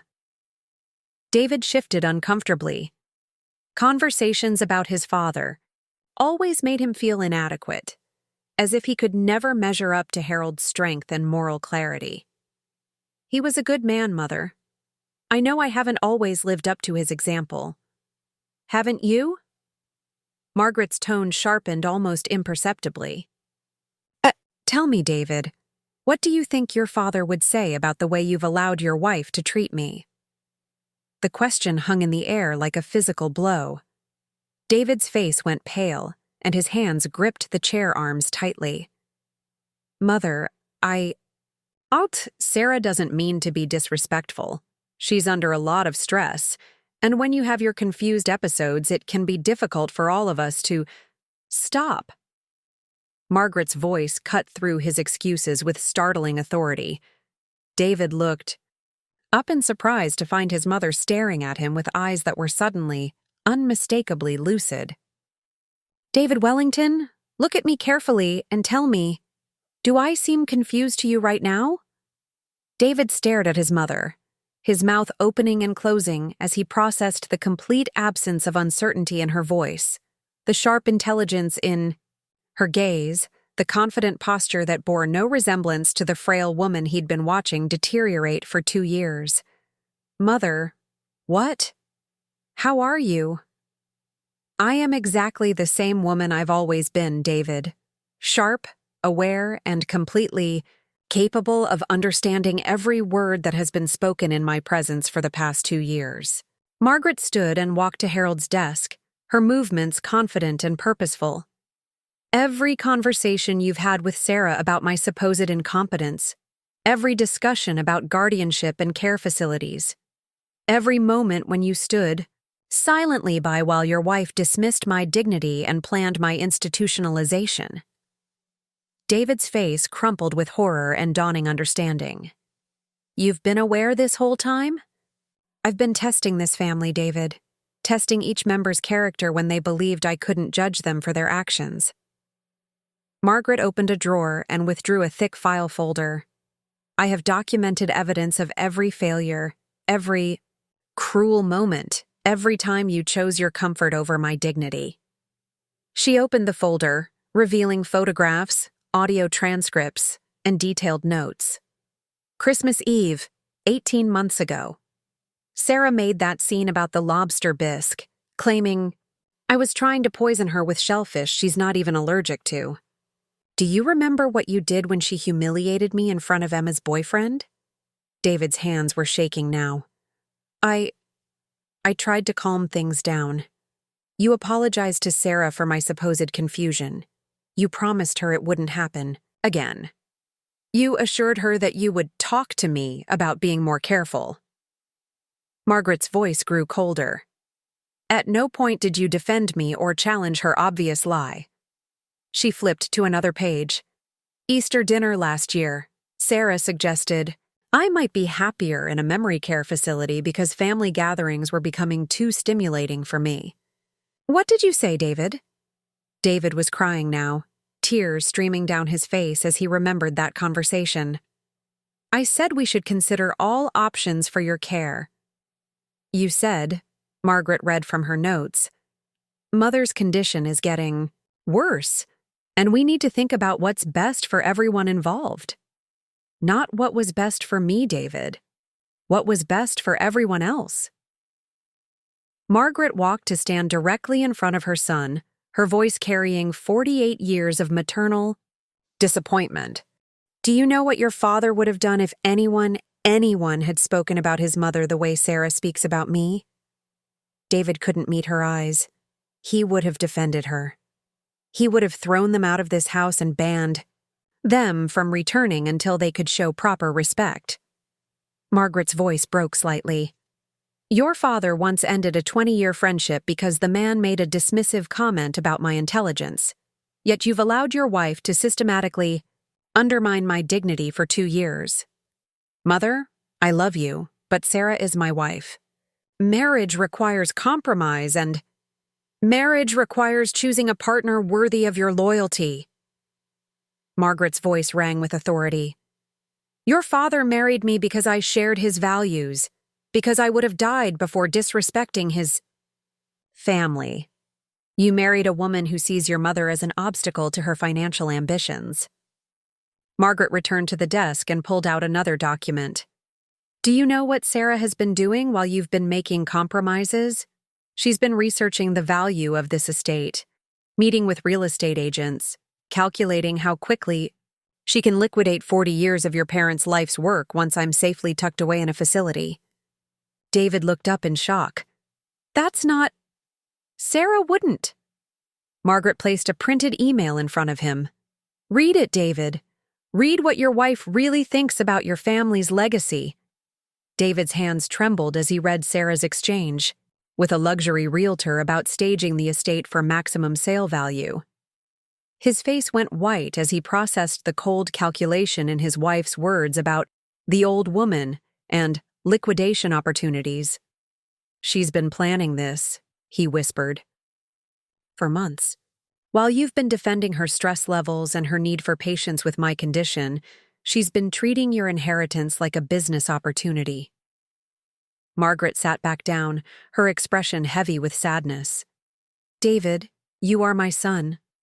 I love you more than my own life, but I am profoundly disappointed in the man you've become. David broke down completely, sobbing with the anguish of a child who has discovered he's failed to meet his parents' most basic expectations. Mother, I didn't know. I never realized she was. You didn't want to know, Margaret corrected. Gently. It was easier to believe that your wife's cruelty was justified by my confusion than to admit you'd married someone capable of such callousness.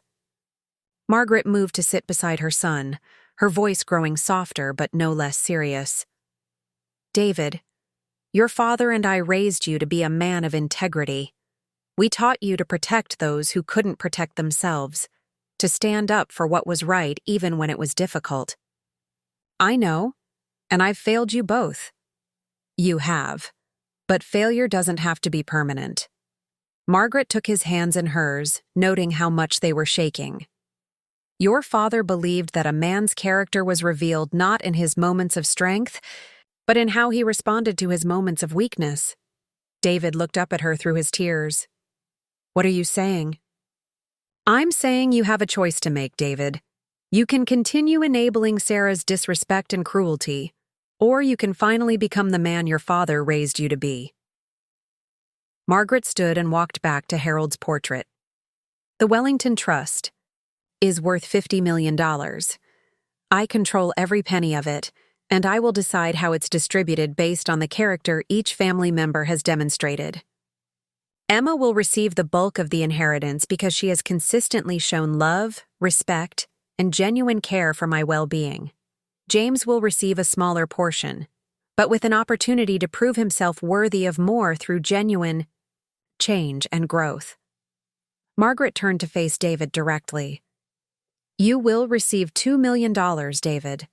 Enough to maintain your current lifestyle, but not enough to fund Sarah's extravagant tastes or her plans for liquidating this estate. David's eyes widened. $2 million? Mother, that's more than you've earned through your behavior, but not as much as I once hoped to give you. Margaret's voice carried both love and firm resolve. However, David, that inheritance comes with a condition. What condition? You must choose. Sarah can continue her disrespectful treatment of this family and forfeit any claim to Wellington wealth, or you can stand up to her, demand that she show proper respect, and potentially earn a larger share of the inheritance through your own changed behavior. Margaret walked to the window, looking out at the estate grounds where Harold had taught David to ride horses, to appreciate the land they'd worked so hard to acquire. But understand this clearly, David. If you choose Sarah's comfort over your family's dignity again, if you allow her to continue planning my institutionalization or treating me like an obstacle to her ambitions, then you will receive nothing. Nothing at all. David was quiet for several minutes, processing the magnitude of his mother's revelation and the choice she was offering him. What about Sarah? What does she get? Margaret's smile was cold as winter. Sarah will receive exactly what she's earned through her treatment of me, the sum total of her respect and kindness over the past 2 years. Which is nothing, David. Absolutely nothing. David understood the implications immediately. If he chose to defend his mother's dignity and demand Sarah's respect, his wife would receive no inheritance. If he continued enabling Sarah's behavior, he would lose his own inheritance entirely. You're asking me to choose between my wife and my family. I'm asking you to choose between enabling cruelty and standing up for what's right. I'm asking you to finally become the man your father believed you could be. Margaret returned to her seat beneath Harold's portrait. Your father never had to make this choice, David, because he never would have married someone who would put him in this position. David looked up at his father's portrait, seeing in Harold's steady gaze the disappointment that Margaret had tried to spare him from expressing during his lifetime. How long do I have to decide? You have until Sarah's confrontation, which will happen soon. At that point, your choice will become public, and there will be no going back. Margaret stood to leave, then turned back to her son one final time. David, I want you to remember something. Your father didn't build this wealth so it could be squandered by someone who sees our family as nothing more than a financial opportunity. He built it to create a legacy of values, of treating people with dignity and respect. The choice you make in the coming days will determine whether you're part of that legacy or a footnote in its destruction. As Margaret left the study, David remained alone beneath his father's portrait, facing the most important decision of his life. For the first time in 2 years, he would have to find the courage to stand up for what was right, even if it meant losing the woman he'd thought he loved. The game was approaching its climax, and every move would now carry permanent consequences. Margaret had chosen the formal dining room for Sarah's confrontation, the same room where Sarah had humiliated her 3 days earlier in front of distinguished guests. The symmetry was deliberate, as was the timing. She'd called another family, meeting under the pretense of discussing care arrangements, knowing that Sarah would arrive expecting to finally formalize her plans for Margaret's institutionalization. The late afternoon sun streamed through the tall windows, casting long shadows across the polished mahogany table where 4 generations of Wellingtons had shared meals, celebrations, and difficult conversations. Today, it would witness the most Dramatic confrontation in the family's history. Margaret sat at the head of the table, maintaining her familiar posture of confused uncertainty. To her right sat Emma, who had to work hard to maintain her own performance of believing in her grandmother's condition. David occupied his usual seat, but his face was haggard from sleepless nights spent wrestling with the choice Margaret had presented him. James sat across from his father, his expression serious and attentive in a way that marked a significant change from his typical bored impatience. Sarah entered last, her heels clicking confidently against the marble floor. She'd dressed professionally in her most expensive suit, the armor she wore when conducting important business. Her briefcase contained documents she'd prepared about memory care facilities and guardianship procedures, evidence of the research she'd been conducting for months. "Good afternoon, Mother Margaret," Sarah said, her voice carrying the careful patience she'd perfected for dealing with confused elderly relatives. "I understand you wanted to discuss care arrangements. I think that's very wise of you."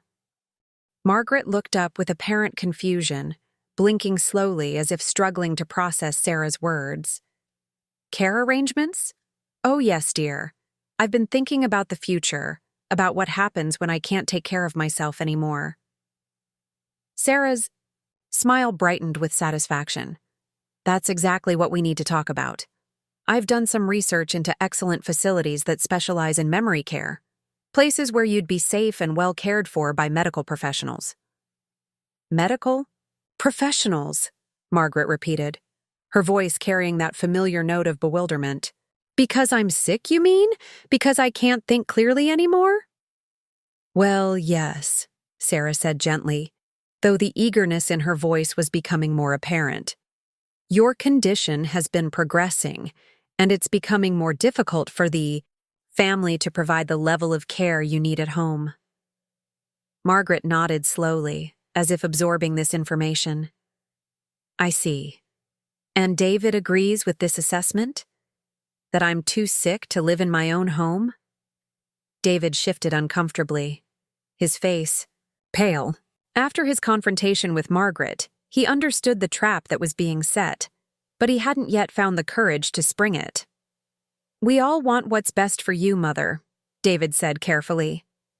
"What's best for me?" Margaret repeated thoughtfully. "Sarah, what exactly do you think would be best for me?" Sarah opened her briefcase with practiced efficiency, spreading brochures and documents across the table. "I've researched several excellent facilities. Sunnybrook Manor has a wonderful memory care unit with 24-hour nursing supervision. Willowdale Gardens specializes in early-stage dementia patients and has beautiful grounds for walking." "Memory care," Margaret said slowly. "Dementia patients. Those sound like places for people who are very sick indeed." "They're places where you'd be safe and happy," Sarah assured her. "Where trained professionals could help you when you have your confused episodes." Margaret was quiet for a moment, studying the brochures with apparent difficulty. When she looked up, something in her eyes had changed, though her voice remained uncertain. "Sarah, dear, help me understand something. In order for me to go to one of these facilities, someone would need to make that decision for me, wouldn't they? Since I'm apparently too confused to decide for myself?" "Well, yes. That's where guardianship comes in. David would petition the FI court to be appointed as your guardian, which would give him the legal authority to make decisions about your care. And my finances? My property? The trust?" Sarah's eyes brightened with what Margaret recognized as barely controlled greed. "All of that would be managed by your guardian. David would make sure everything was handled properly." "I see." Margaret's voice was growing stronger, though the others hadn't yet noticed the change. "And who would benefit from these arrangements, Sarah?" "Benefit? Well, everyone would benefit from knowing you were receiving proper care. I mean financially, dear. Who would benefit financially from having me declared incompetent and committed to a care facility?" Sarah's expression flickered with uncertainty. There was something in Margaret's tone that didn't match her usual confusion. "Mother Margaret, I don't think we should be focusing on financial matters when we're discussing your health. Oh, but I think we should. Margaret's voice was suddenly, unmistakably clear and strong. Because I think financial matters are exactly what you've been focusing on for the past 2 years. The room fell silent. Sarah stared at Margaret, her mouth slightly open as she processed the complete absence of confusion in her mother-in-law's voice.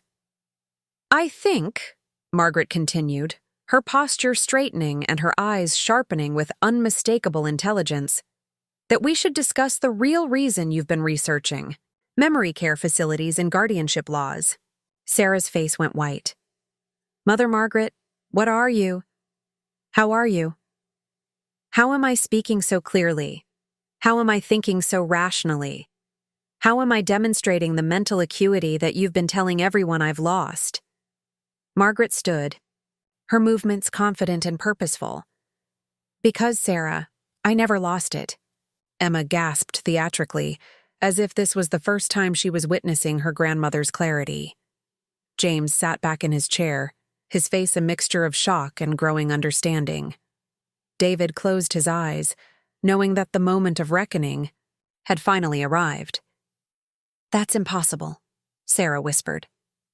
You've been confused for 2 years.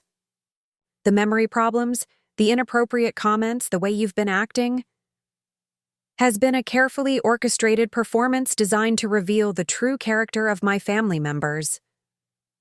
Margaret's voice carried absolute authority now. I have been fully aware and completely lucid for every moment of the past 2 years. Every conversation, every cruel comment, every plan you've made for my future. Sarah shot to her feet, her face flushing with anger and panic. This is ridiculous. You can't just pretend to have dementia. That's fraud or something. You've been deceiving all of us. I've been testing all of you, Margaret corrected coolly. And, Sarah, you have failed more spectacularly than I ever imagined possible. Margaret walked to the sideboard, where Rose had placed a thick file folder at Margaret's request. Shall we review your behavior over the past 2 years? I have comprehensive documentation. She opened the folder and began reading in a clear, strong voice. December 15th, 2 years ago. Quote, the old bat is getting worse. If she keeps this up, we'll have to seriously consider having her committed. I can't deal with much more of this confusion act. End quote. Sarah's face went from white to red. You were listening to a private conversation. In my own home, Sarah, where I have every right to hear what people are saying about me. Margaret flipped to another page. January 8th, 2 years ago. Quote, David, your mother is becoming a liability. These dinner parties are embarrassing, and if she can't control herself, maybe she shouldn't be hosting them anymore. End quote. Margaret looked up at Sarah with cold eyes. Should I continue? I have dozens of similar examples.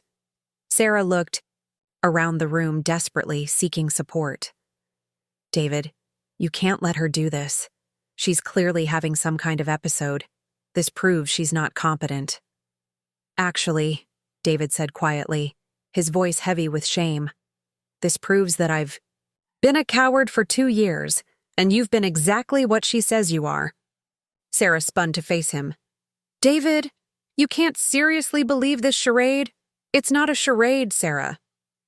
David's voice was stronger now, as if he was finally finding his courage. Look at her. Really look at her. When has Mother ever been more articulate, more sharp, more completely in control? Margaret returned to her documentation. Perhaps you'd like to hear about your meeting with Patricia Morrison from Sotheby's Real Estate. The one where you discussed the liquidation potential of this estate once the old woman was properly situated? Sarah's defiance began to crumble into desperation. I was trying to understand our options, for the future, for when. For when I was dead or safely locked away where I couldn't interfere with your plans. Margaret's voice was ice cold. Sarah, I know about every real estate consultation, every financial calculation, every moment when you treated my life's work like a commodity to be sold.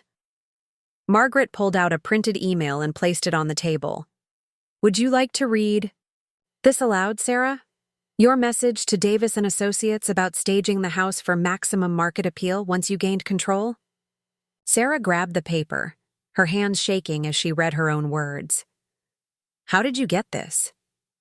I got it the same way I got recordings of every conversation you thought I was too confused to understand, photographs of every eye roll and dismissive gesture you thought I couldn't see, and documentation of every cruel word you thought I wouldn't remember.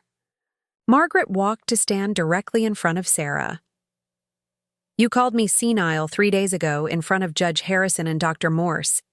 You humiliated me in my own home because you thought I was too far gone to understand the damage you were doing to my reputation and dignity. Sarah's legs gave out, and she collapsed back into her chair.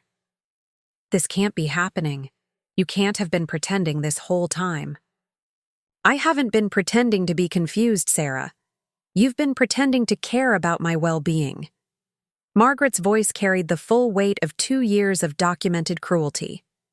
Every moment of patience you've shown has been an act designed to position yourself as my devoted caregiver. Every expression of concern has been calculated to support your narrative that I need professional care. Margaret returned to her seat at the head of the table, her bearing regal and commanding. But let me share my favorite piece of documentation, Sarah. Your conversation with David last month about accelerating the guardianship process. Sarah's face crumpled with horror. No, please. Margaret read from her notes. I don't know how much longer I can keep up this caring daughter-in-law act. The old woman is becoming more work than she's worth. And frankly, David, I think we need to push harder for the competency evaluation.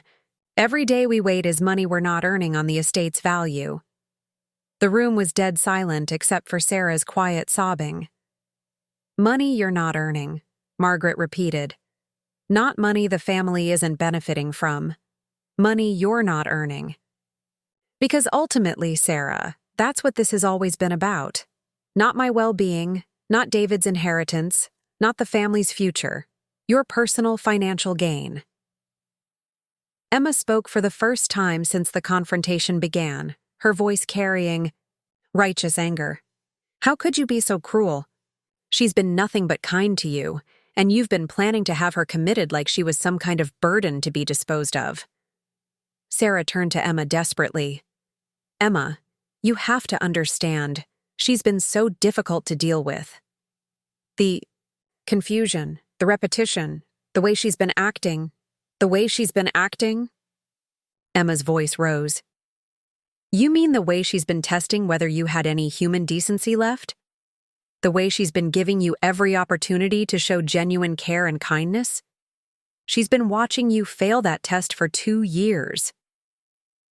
James had been silent throughout the confrontation, but now he spoke up.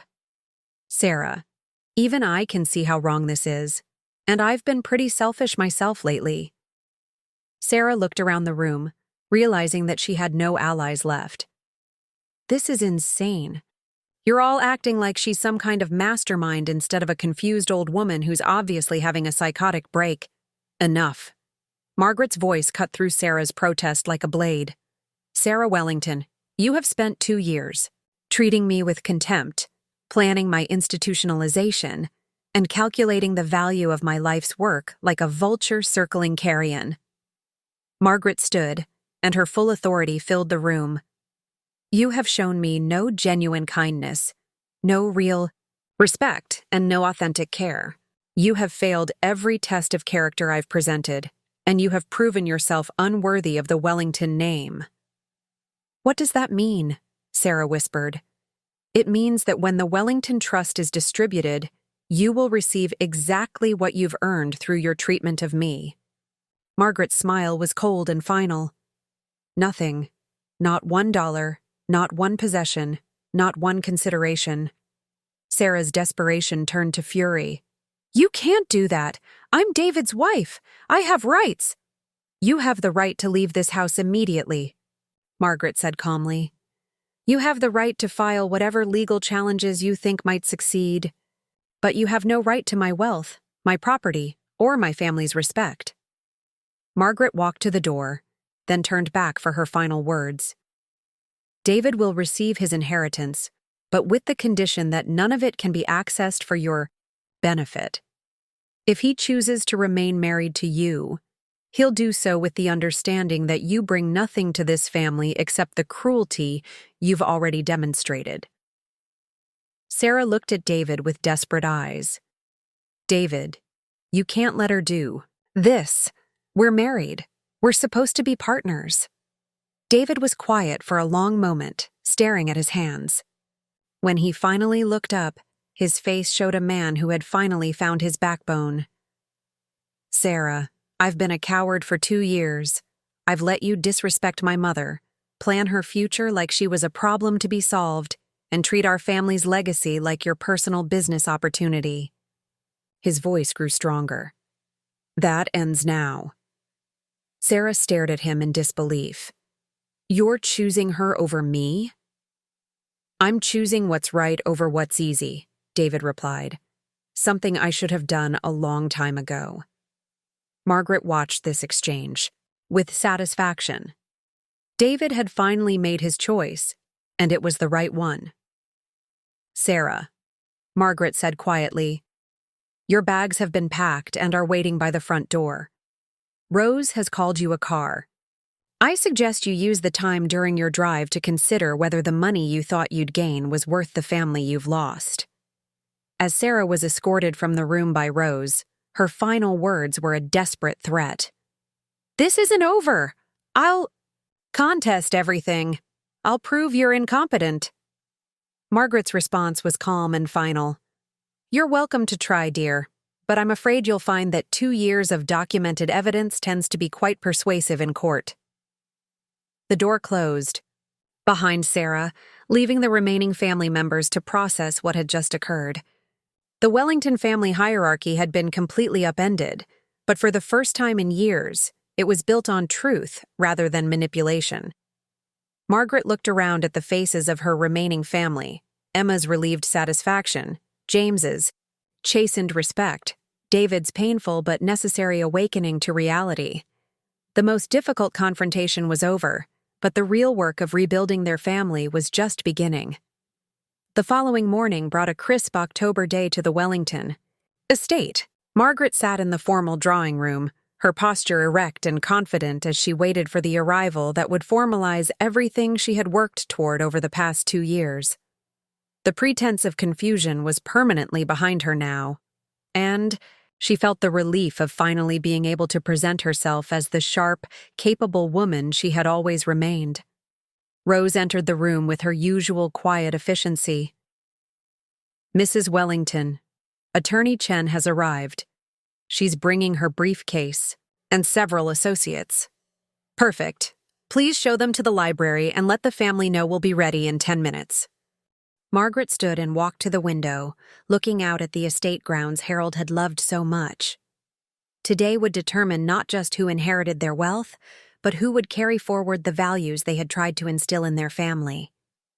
It was the culmination of the most complex and emotionally demanding project she had ever undertaken. Attorney Patricia Chen entered the library with the bearing of someone accustomed to handling high-stakes family disputes.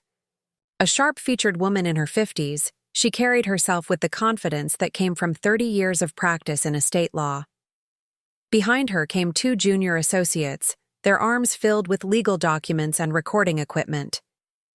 Margaret, Patricia said warmly, I have to say, this is the most thoroughly documented estate planning case I've encountered in my career. Your methodology has been remarkably comprehensive. Thank you, Patricia. I wanted to ensure that my decisions could withstand any legal challenge. Margaret gestured to the chairs arranged around the library's conference table. Are we ready to proceed? Everything is in order. The trust modifications have been drafted according to your specifications, and I have all the supporting documentation you've provided over the past months. Emma, David, and James entered the library together, their faces showing varying degrees of apprehension and curiosity. The events of the previous day had left them all reeling, but Margaret could see that each was processing the revelations differently. Emma appeared relieved and oddly proud, as if a weight had been lifted from her shoulders. James looked nervous but attentive, clearly understanding that his future hung in the balance. David seemed aged by the emotional confrontation with his mother. But there was something cleaner in his expression, as if the truth had freed him from years of uncomfortable compromises. "Please, everyone be seated," Margaret said, taking her position at the head of the table. "Patricia, would you explain the legal framework we're operating under?" Patricia Chen opened her briefcase and withdrew a stack of documents. The Wellington Family Trust was established in 1985 with Margaret Wellington as the sole trustee.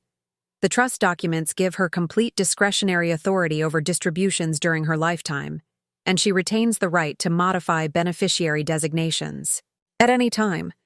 She looked around the table, her expression serious. What this means is that Margaret has absolute legal authority to determine how the trust assets are distributed. These decisions cannot be contested on grounds of mental incompetency, as we have extensive medical documentation proving Margaret's complete cognitive competence throughout the period in question. James shifted uncomfortably. What about undue influence? Could someone claim that outside forces influenced her decisions? Patricia's smile was razor-sharp. Given that Margaret has 2 years of documented evidence showing her making these decisions independently while family members believed her to be incompetent, that argument would be extremely difficult to sustain. If anything, the evidence shows that she made her decisions despite family pressure, not because of it. Margaret leaned forward. "Patricia, please read the formal character assessments that will be entered into the legal record." Patricia opened a leather portfolio and began reading in her clear, professional voice. Assessment of Emma Wellington, granddaughter. Throughout the 2-year evaluation period, Emma Wellington consistently demonstrated exceptional kindness, patience, and genuine concern for the welfare of Margaret Wellington. She showed no evidence of greed or manipulation, instead displaying authentic love and respect for an elderly family member she believed to be suffering from cognitive decline. Emma's eyes filled with tears as Patricia continued. Emma Wellington's character assessment, exceptional. Recommended for primary beneficiary status based on demonstrated values consistent with family legacy. Patricia turned to a new page. Assessment of James Wellington, grandson. James Wellington initially displayed dismissive and self-centered behavior, showing little patience for his grandmother's supposed condition and demonstrating poor judgment in his own business affairs. However, when confronted with his behavior, James showed genuine remorse and apparent capacity for growth and change. James sat very still as Patricia read his assessment. James Wellington's character assessment, conditionally acceptable. Recommended for conditional inheritance based on demonstrated ability to learn from mistakes and potential for character development. Margaret watched James's face carefully. The young man who had been so arrogant just days earlier now listened. With humility and what appeared to be genuine understanding of the consequences of his behavior. Patricia continued to David's assessment. Assessment of David Wellington, son. David Wellington showed consistent weakness in protecting his mother's dignity and repeatedly failed to challenge disrespectful behavior from his spouse. While he demonstrated no malicious intent, his inability to stand up for family values represents a significant character failing. David closed his eyes, hearing his failures enumerated in the formal language that would become part of the permanent legal record. However, Patricia continued, David Wellington's recent actions in confronting his wife's unacceptable behavior suggest potential for positive change. David Wellington's character assessment, disappointed but redeemable. Recommended for limited inheritance with conditions for improvement. Patricia turned to the final assessment, and Margaret could see the anticipation in everyone's faces. Assessment of Sarah Wellington, daughter-in-law. Sarah Wellington consistently demonstrated cruelty, manipulation, and mercenary calculation throughout the evaluation period. She showed no genuine care for Margaret Wellington's welfare and instead viewed her as an obstacle to financial gain. The formal language made Sarah's behavior sound even more damning than Margaret's confrontation had. Sarah Wellington actively researched methods to have Margaret Wellington declared incompetent and committed to institutional care for the primary purpose of gaining control of family assets. Sarah Wellington's character assessment: unacceptable. Recommended for complete exclusion from inheritance. Patricia set down the assessments and reached for another set of documents. Now, for the formal distribution of trust assets, totaling $52 million as of this morning's valuation. The room was silent except for the rustling of papers and the soft ticking of the grandfather clock. Emma Wellington will receive $40 million, plus the estate property and all household contents, effective immediately upon Margaret Wellington's passing or voluntary transfer. Emma gasped, though she had known this was coming. The formal announcement made, the magnitude of the inheritance real in a way that her private conversation with Margaret had not. James Wellington will receive $5 million, conditional upon satisfactory completion of a 1-year character development program under Margaret Wellington's direct supervision. Failure to complete this program successfully will result in forfeiture of inheritance. James nodded solemnly. I understand, and I accept those conditions. David Wellington will receive $2 million in a restricted trust that cannot be accessed for the benefit of Sarah Wellington or any future spouse who has not been approved by the Family Trust Board. David's relief was visible. Given his behavior over the past 2 years, he had feared complete disinheritance. Sarah Wellington will receive no assets from the Wellington Family Trust. The finality of that statement seemed to echo in the quiet library. Patricia pulled out signature documents. These trust modifications have been properly witnessed and notarized. Margaret, if you would sign here, these decisions become legally binding and irrevocable. Margaret took the pen and signed her name with steady, confident strokes. Each signature was an act of finality, the end of 2 years of careful planning and moral evaluation. One final matter, Patricia said, producing a sealed envelope. Sarah Wellington attempted to contact my office this morning, demanding a meeting to contest these proceedings. She claims to have evidence of Margaret's mental incompetency. Margaret's smile was cold. What evidence would that be? Apparently, she's hired a private investigator to gather information about your medical consultations and daily activities. She seems to believe that if she can prove you were confused during certain periods, she can challenge your competency to make these decisions. Margaret laughed, a sound of genuine amusement. How delightfully ironic. Sarah is now desperately trying to prove that I suffer from the very condition I was pretending to have in order to evaluate her character. Patricia's expression was equally amused. I informed her representative that we have comprehensive medical documentation from Dr. Richardson confirming your complete mental competency throughout the entire period in question, as well as video evidence of your strategic planning sessions, and detailed documentation of your evaluation methodology. What was their response? They hung up. The remaining family members laughed, a sound that had been absent from Wellington family gatherings for far too long. Margaret stood, feeling the weight of 2 years lifting from her shoulders. Patricia, thank you for your exceptional work. On this matter, I believe we've successfully protected both the legal integrity of these decisions and the moral foundation of our family's legacy. Patricia gathered her documents. Margaret, I have to say that what you've accomplished here is remarkable. You've created an uncontestable legal framework based on objective character evaluation. I suspect this case will be studied in estate law courses for years to come. As Patricia and her associates departed, Margaret looked around at her remaining family. The inheritance had been decided, the legal framework was in place, and the consequences of 2 years of testing were now permanent and irreversible. The game was complete. Justice had been served. Now they could begin the work of building a family based on truth, respect, and genuine love rather than greed, manipulation, and assumed entitlement. For the first time in 2 years, Margaret Wellington felt that Harold would be proud of what she had accomplished.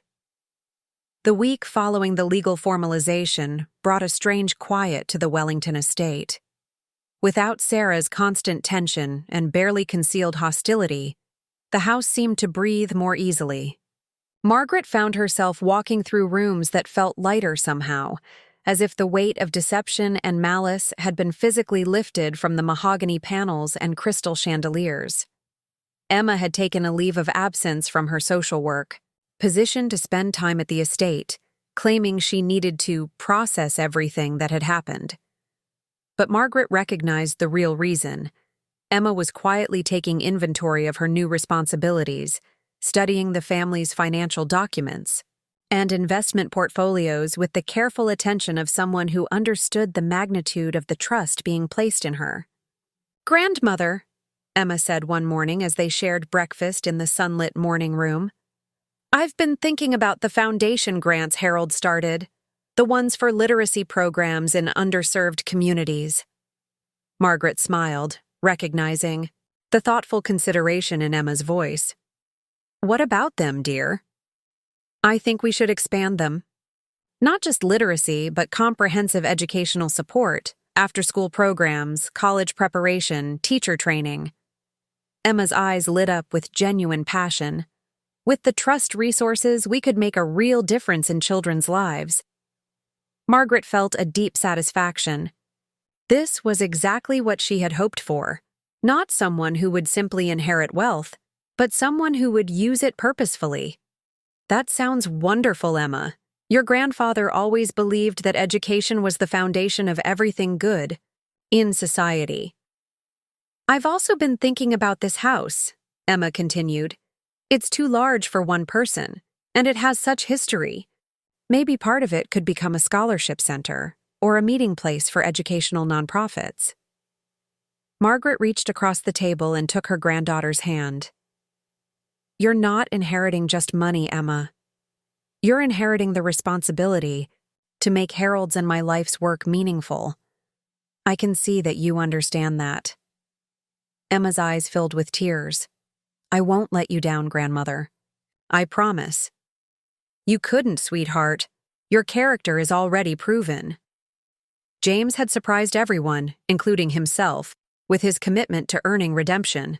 He'd arrived at the estate every morning at 8 o'clock sharp, dressed in business casual rather than his usual expensive suits, ready to learn whatever Margaret wanted to teach him. "Today, I want you to review the Wellington Trust's investment in renewable energy companies," Margaret said, handing him a stack of portfolios. "Study the decision-making process, the research that went into each choice, and the returns over time." James accepted the documents without complaint, though Margaret could see the effort it took him to suppress his old arrogance. "Should I prepare a report on my findings?" "Yes, but more importantly, I want you to understand why we made these investments, what values guided our decisions, what long-term vision shaped our strategy." Over the past week, James had thrown himself into this work with an intensity that suggested genuine transformation. He'd apologized personally to Emma for his past dismissiveness, taken responsibility for his business failures without making excuses, and most importantly, begun asking thoughtful questions rather than making assumptions. "Grandmother," James Tasursai said during one of their afternoon sessions, "I realize now that I was so focused on trying to appear successful that I never actually learned how to be successful. You've been building sustainable wealth for decades while I was chasing get-rich-quick schemes." Margaret studied his face, looking for signs of manipulation or performance. What she saw was humility, real humility, born from genuine understanding of his mistakes. "James, success isn't just about making money. It's about building something that lasts, something that reflects your values. Your grandfather and I always asked ourselves, will this decision make the world a little better? I want to learn to think that way, James said earnestly. I want to earn my place in this family, not just inherit it. David had been the most difficult to watch during these aftermath days. The confrontation with Margaret had shattered his comfortable illusions about his marriage and his own character, leaving him to grapple with decisions he'd been avoiding for years. Margaret found him in Harold's study one evening, staring at his father's portrait with an expression of profound sadness. She's filed for divorce, David said without turning around. Sarah. She's claiming emotional abandonment and seeking half of any inheritance I might receive. Margaret sat beside her son. How do you feel about that? David was quiet for a long moment. Relieved, mostly, and ashamed that I'm relieved. He finally looked at his mother. I loved the woman I thought I married, but I think that woman never really existed. David, you're not the first person to be deceived by someone skilled at deception, but you are responsible for how long you allowed that deception to continue once you started seeing the truth. I know. David's voice was heavy with regret. I should have defended you years ago. I should have seen what she was doing, should have had the courage to stop it. Margaret reached for her son's hand. Should have doesn't help us now, David. What matters is what you do going forward. I want to rebuild my relationship with you, Mother. I want to be the son Dad raised me to be.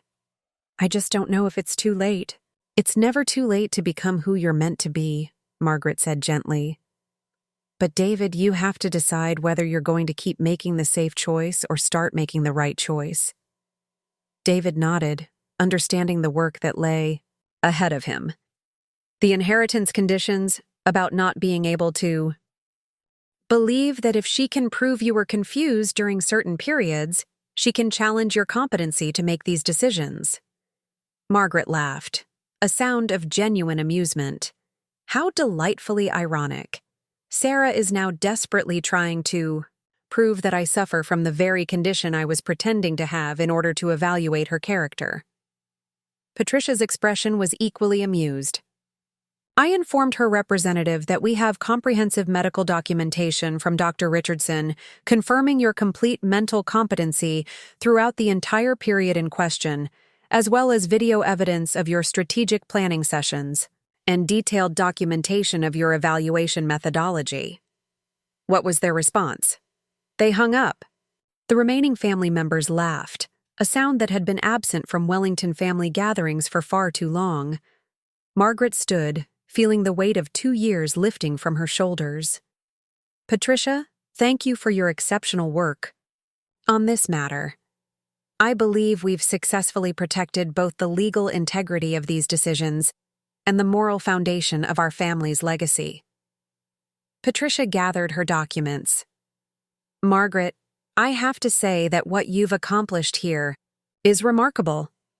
You've created an uncontestable legal framework based on objective character evaluation. I suspect this case will be studied in estate law courses for years to come. As Patricia and her associates departed, Margaret looked around at her remaining family. The inheritance had been decided, the legal framework was in place, and the consequences of 2 years of testing were now permanent and irreversible. The game was complete. Justice had been served.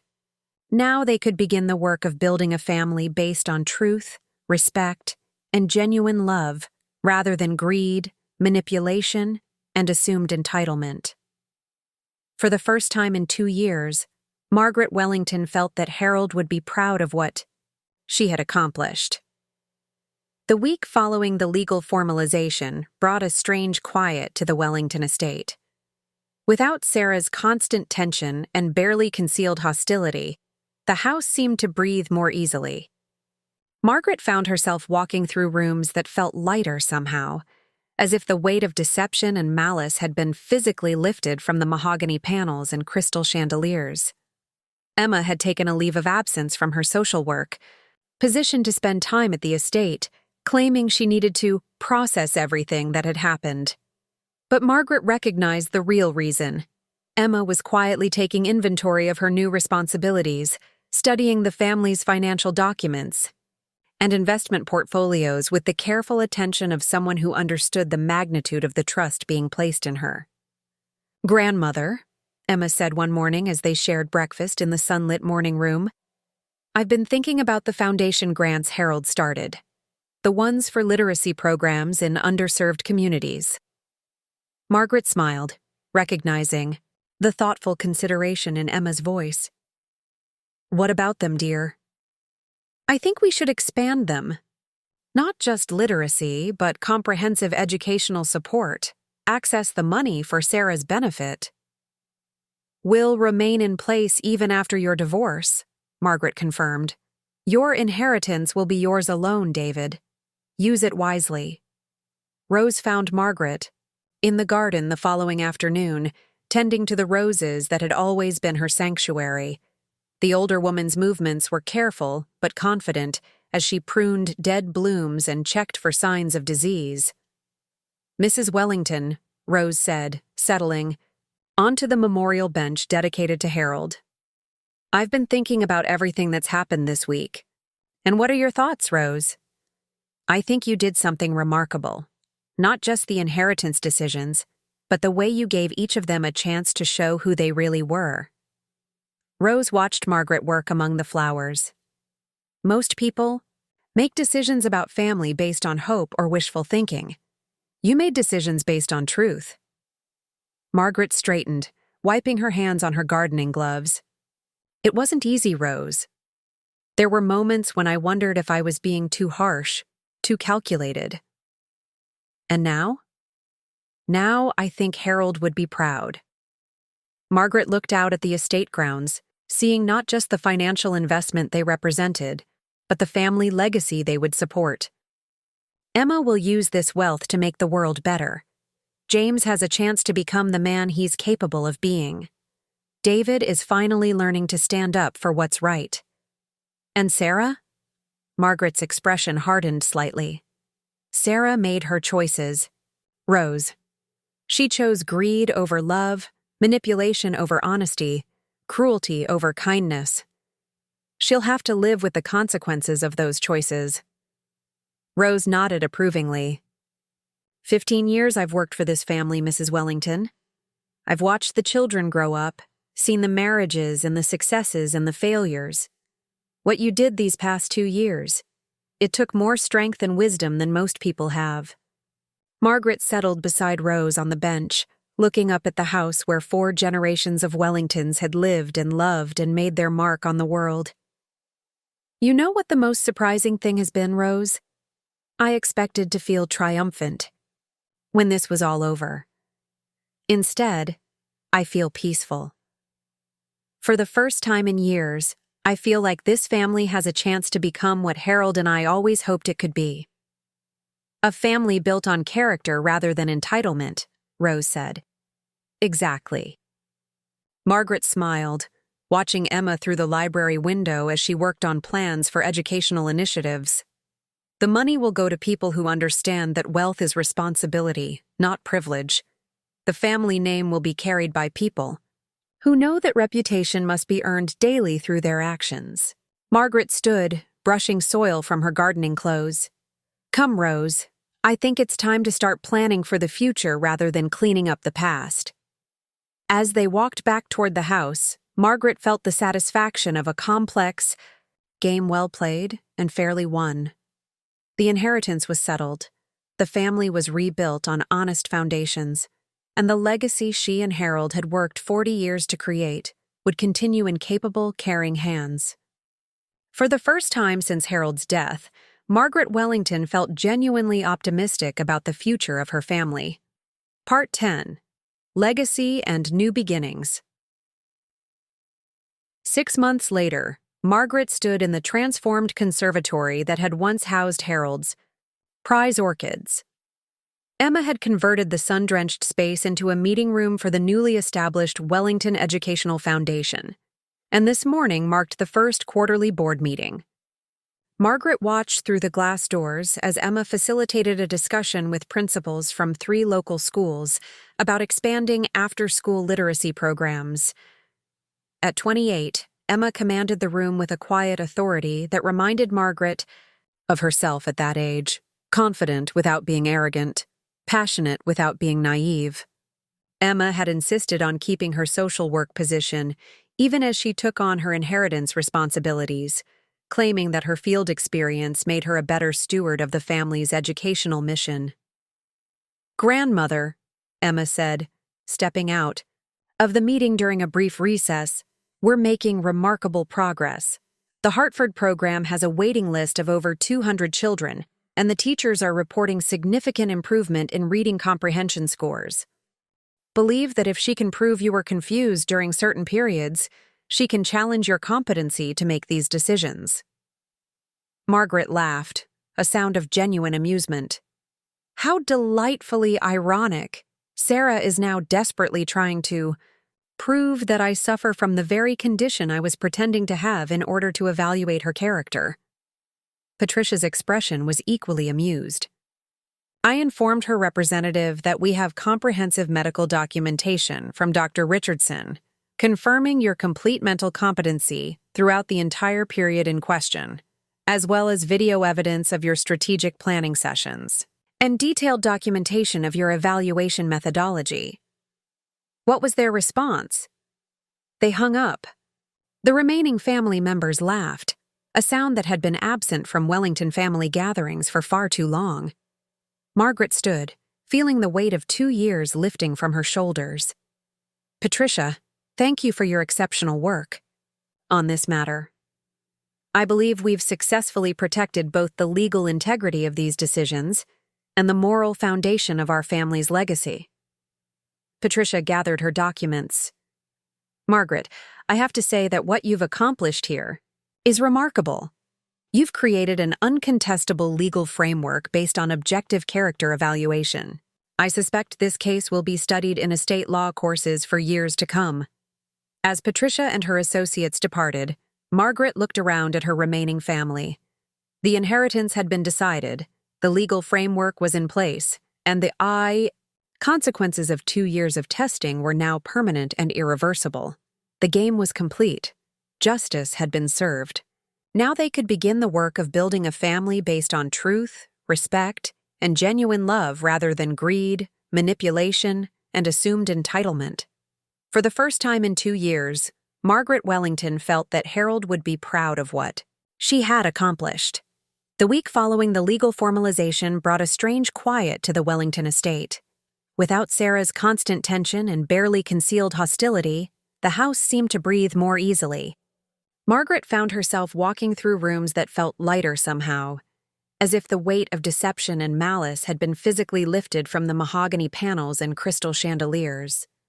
Emma had taken a leave of absence from her social work, positioned to spend time at the estate, claiming she needed to process everything that had happened. But Margaret recognized the real reason. Emma was quietly taking inventory of her new responsibilities, studying the family's financial documents and investment portfolios with the careful attention of someone who understood the magnitude of the trust being placed in her. "Grandmother," Emma said one morning as they shared breakfast in the sunlit morning room, "I've been thinking about the foundation grants Harold started, the ones for literacy programs in underserved communities." Margaret smiled, recognizing the thoughtful consideration in Emma's voice. "What about them, dear?" "I think we should expand them. Not just literacy, but comprehensive educational support." Margaret smiled, noting how Emma's face lit up when she talked about the foundation's work. "Your grandfather would be so proud, dear. He always said that education was the only investment that paid dividends forever." "I've been thinking about expanding into college preparation programs next year, maybe partnering with local universities to provide mentorship opportunities." Emma paused, studying her grandmother's face. "Do you think we're moving too fast?" "I think," Margaret said, "that you're doing exactly what this money was meant to do. You're using it to build something lasting and meaningful." Through the conservatory windows, Margaret could see James working in what had once been Harold's workshop. He'd surprised everyone by asking if he could convert the space into a research center where he could study the family's investment strategies and develop proposals for future ventures. His transformation over the past 6 months had been remarkable. Gone was the arrogant young man who had dismissed his grandmother's wisdom, replaced by someone genuinely hungry to learn and contribute. "How is James's project progressing?" Emma asked, following Margaret's gaze. "He's developing a proposal for sustainable technology investments that aligns with our family values. Yesterday, he presented a detailed analysis of why our renewable energy portfolio has outperformed traditional energy investments over the past decade." Margaret's voice carried notes of surprise and pride. "The young man who once called my investment strategies outdated is now advocating for expanding them." Emma laughed. "People can change when they're given the right motivation." "And the right consequences," Margaret added. "James learned that privilege has to be earned, not inherited." David appeared on the garden path, returning from his morning walk with a lightness in his step that Margaret hadn't seen in years. His divorce from Sarah had been finalized 2 months earlier, and the transformation in his demeanor had been striking.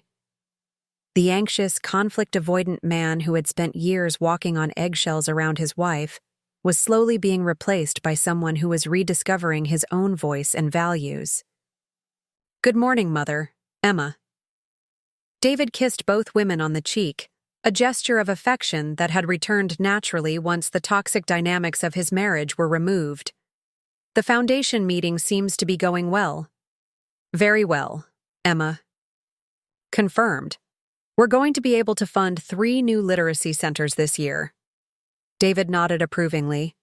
"I've been thinking about ways my business experience might support the foundation's work.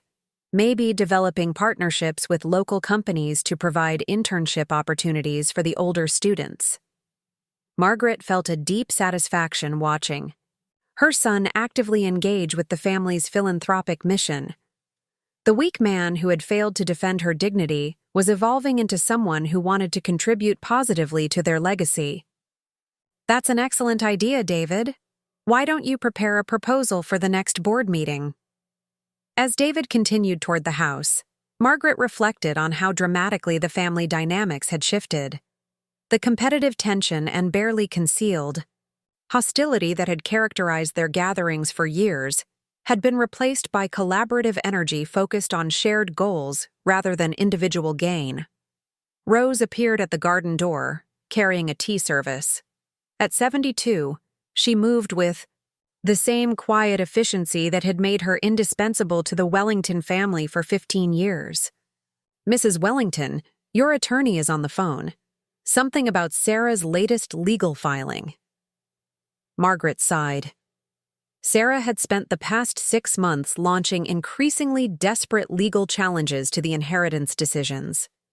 Each attempt had failed more spectacularly than the last, but her persistence was remarkable. "What is it this time, Rose?" "Ms. Chen said something about Sarah claiming you influenced James and David through psychological manipulation during their confrontations." Rose's expression suggested what she thought of this latest accusation. Margaret laughed, a sound of genuine amusement rather than bitterness. "Psychological manipulation. She means I told them the truth about their behavior and expected them to take responsibility for it." "Should I tell Ms. Chen you'll call her back?" "No, Rose. Tell her to handle it through the usual channels. Sarah's legal challenges are becoming more about her need to feel vindicated than any realistic hope of changing the inheritance decisions." Margaret walked to the memorial bench where she and Harold used to sit together on summer evenings. The roses around it were in full bloom, their fragrance carrying memories of 40 years of shared conversations about family, business, and their hopes for the future. Emma joined her on the bench as the foundation meeting concluded. "The board approved all our expansion proposals, Grandmother. By this time next year, we'll be supporting educational programs in 12 communities." "Emma, I want you to know something," Margaret said. taking her granddaughter's hand. "When I began this whole elaborate test 2 years ago, I thought I was protecting the family's wealth from people who didn't deserve it. But I realize now that I was doing something more important." "What was that?" "I was ensuring that our family's values would survive. That the kindness, respect, and genuine care you've always shown would be rewarded and encouraged. That people like James could learn and grow rather than simply inherit without understanding responsibility." Margaret looked out at the estate, grounds where Harold had taught David to ride horses, where Emma had picked flowers as a child, where James had played with toy cars while listening to his grandparents' stories about building their business. "Your grandfather and I didn't build this wealth just to accumulate money, Emma. We built it to create opportunities, for our family to make positive differences in the world, for deserving people to get educational chances they wouldn't otherwise have, for our community to benefit from our success." "I understand that, grandmother. I promise you, believe that if she can prove you were confused during certain periods, she can challenge your competency to make these decisions." Margaret laughed, a sound of genuine amusement. How delightfully ironic. Sarah is now desperately trying to prove that I suffer from the very condition I was pretending to have in order to evaluate her character. Patricia's expression was equally amused. "I informed her representative that we have comprehensive medical documentation from Dr. Richardson, confirming your complete mental competency throughout the entire period in question, as well as video evidence of your strategic planning sessions, and detailed documentation of your evaluation methodology." What was their response? They hung up. The remaining family members laughed, a sound that had been absent from Wellington family gatherings for far too long. Margaret stood, feeling the weight of 2 years lifting from her shoulders. "Patricia, thank you for your exceptional work. On this matter, I believe we've successfully protected both the legal integrity of these decisions and the moral foundation of our family's legacy." Patricia gathered her documents. "Margaret, I have to say that what you've accomplished here is remarkable. You've created an uncontestable legal framework based on objective character evaluation. I suspect this case will be studied in estate law courses for years to come." As Patricia and her associates departed, Margaret looked around at her remaining family. The inheritance had been decided, the legal framework was in place, and the consequences of 2 years of testing were now permanent and irreversible. The game was complete. Justice had been served. Now they could begin the work of building a family based on truth, respect, and genuine love rather than greed, manipulation, and assumed entitlement. For the first time in 2 years, Margaret Wellington felt that Harold would be proud of what she had accomplished. The week following the legal formalization brought a strange quiet to the Wellington estate. Without Sarah's constant tension and barely concealed hostility, the house seemed to breathe more easily. Margaret found herself walking through rooms that felt lighter somehow, as if the weight of deception and malice had been physically lifted from the mahogany panels and crystal chandeliers. Emma had taken a leave of absence from her social work, positioned to spend time at the estate, claiming she needed to process everything that had happened.